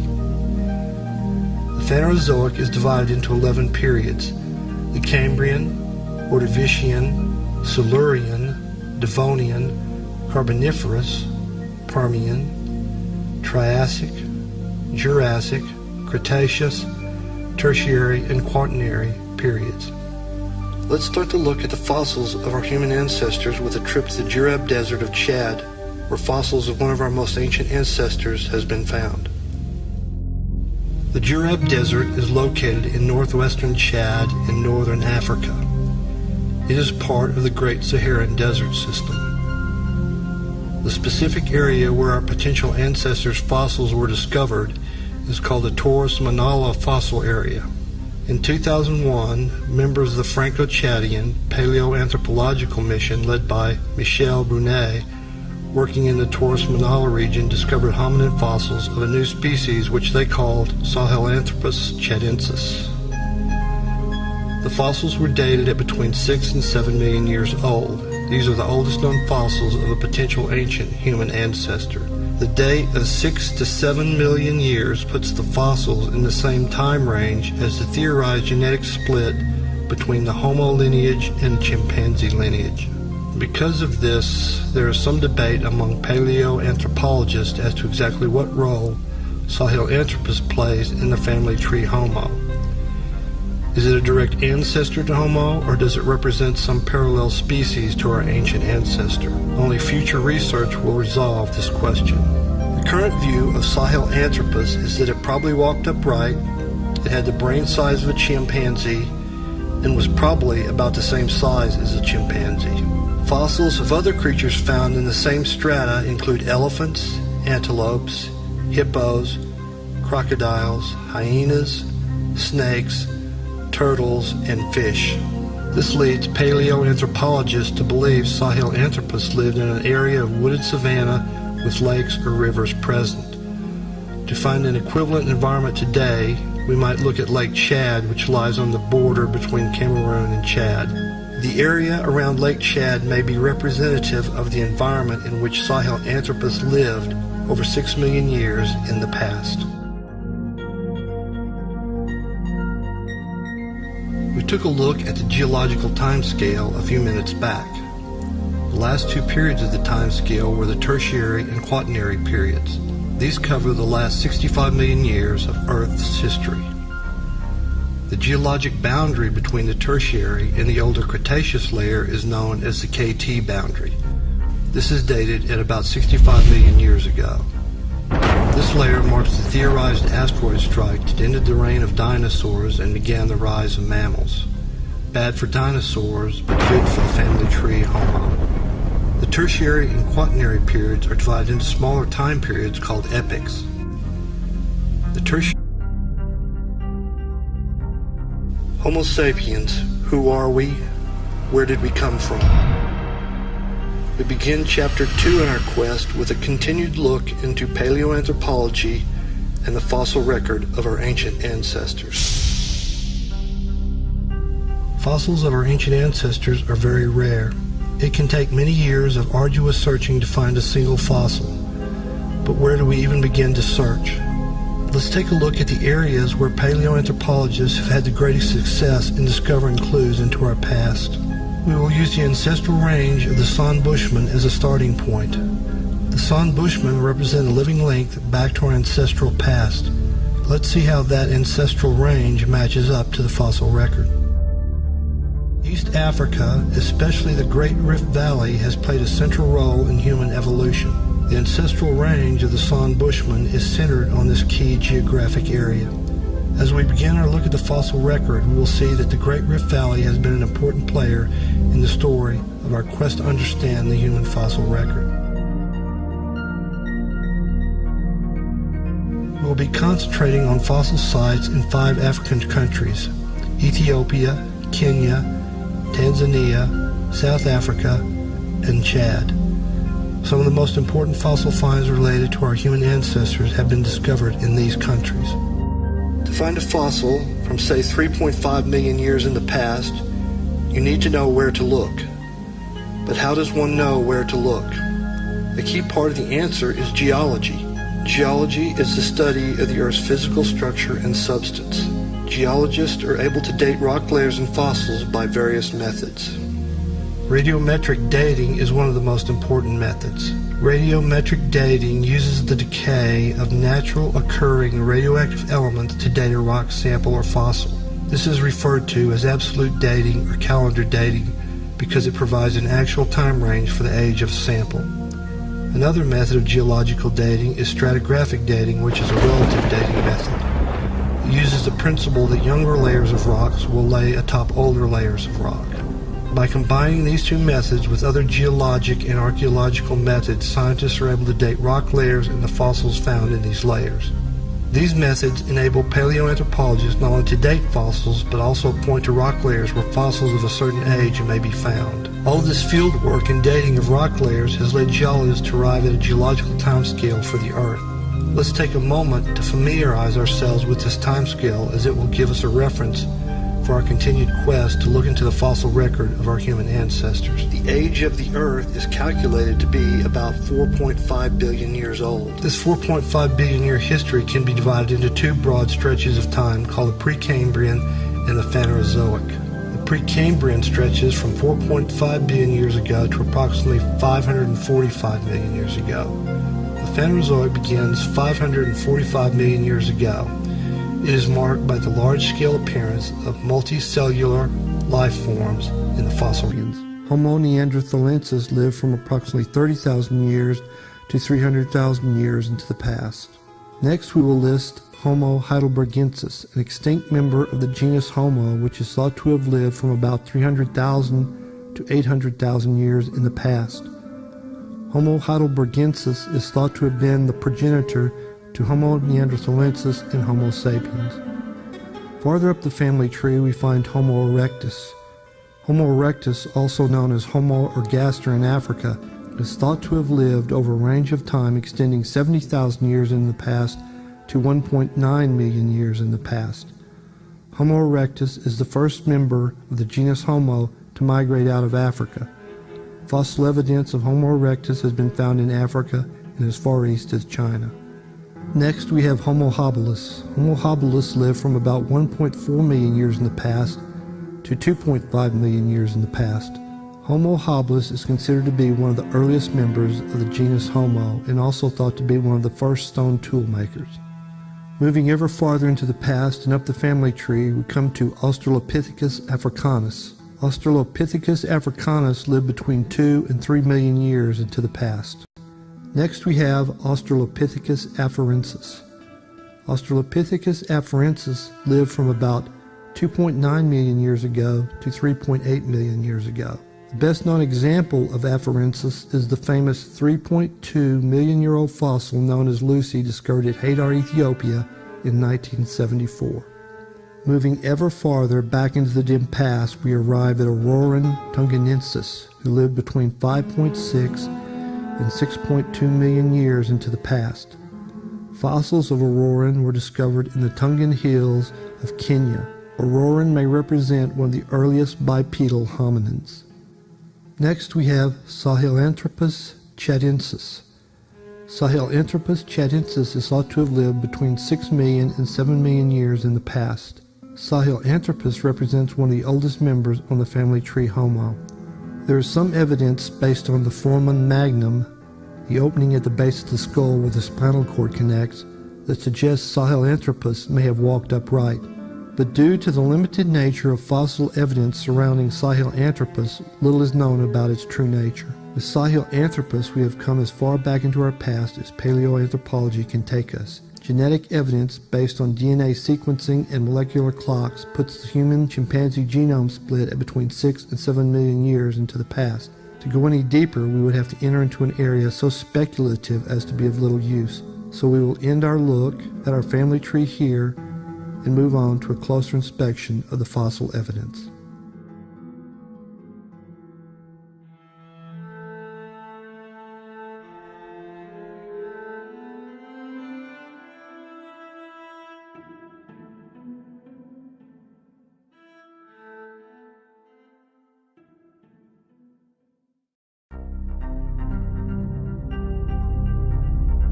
Diverse of any living human population. This genetic diversity is an indicator that they are the closest living representative to our Homo sapiens ancestral roots.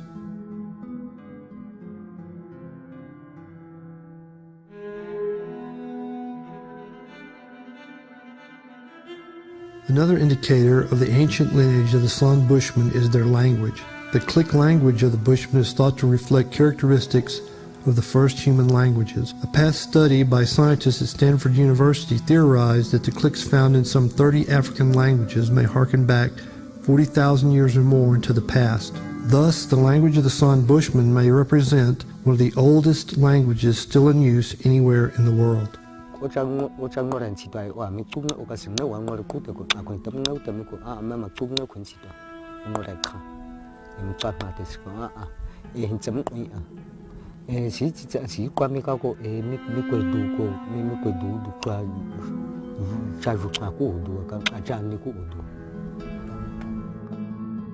So we have our first clue, the San Bushmen, living in Africa, living in a hunter-gatherer society, and genetically speaking, the most ancient lineage of living human populations speaking a click language that harkens back to the earliest human languages, an important first clue, one that emphasizes the important role Africa will play in our quest to find out who we are.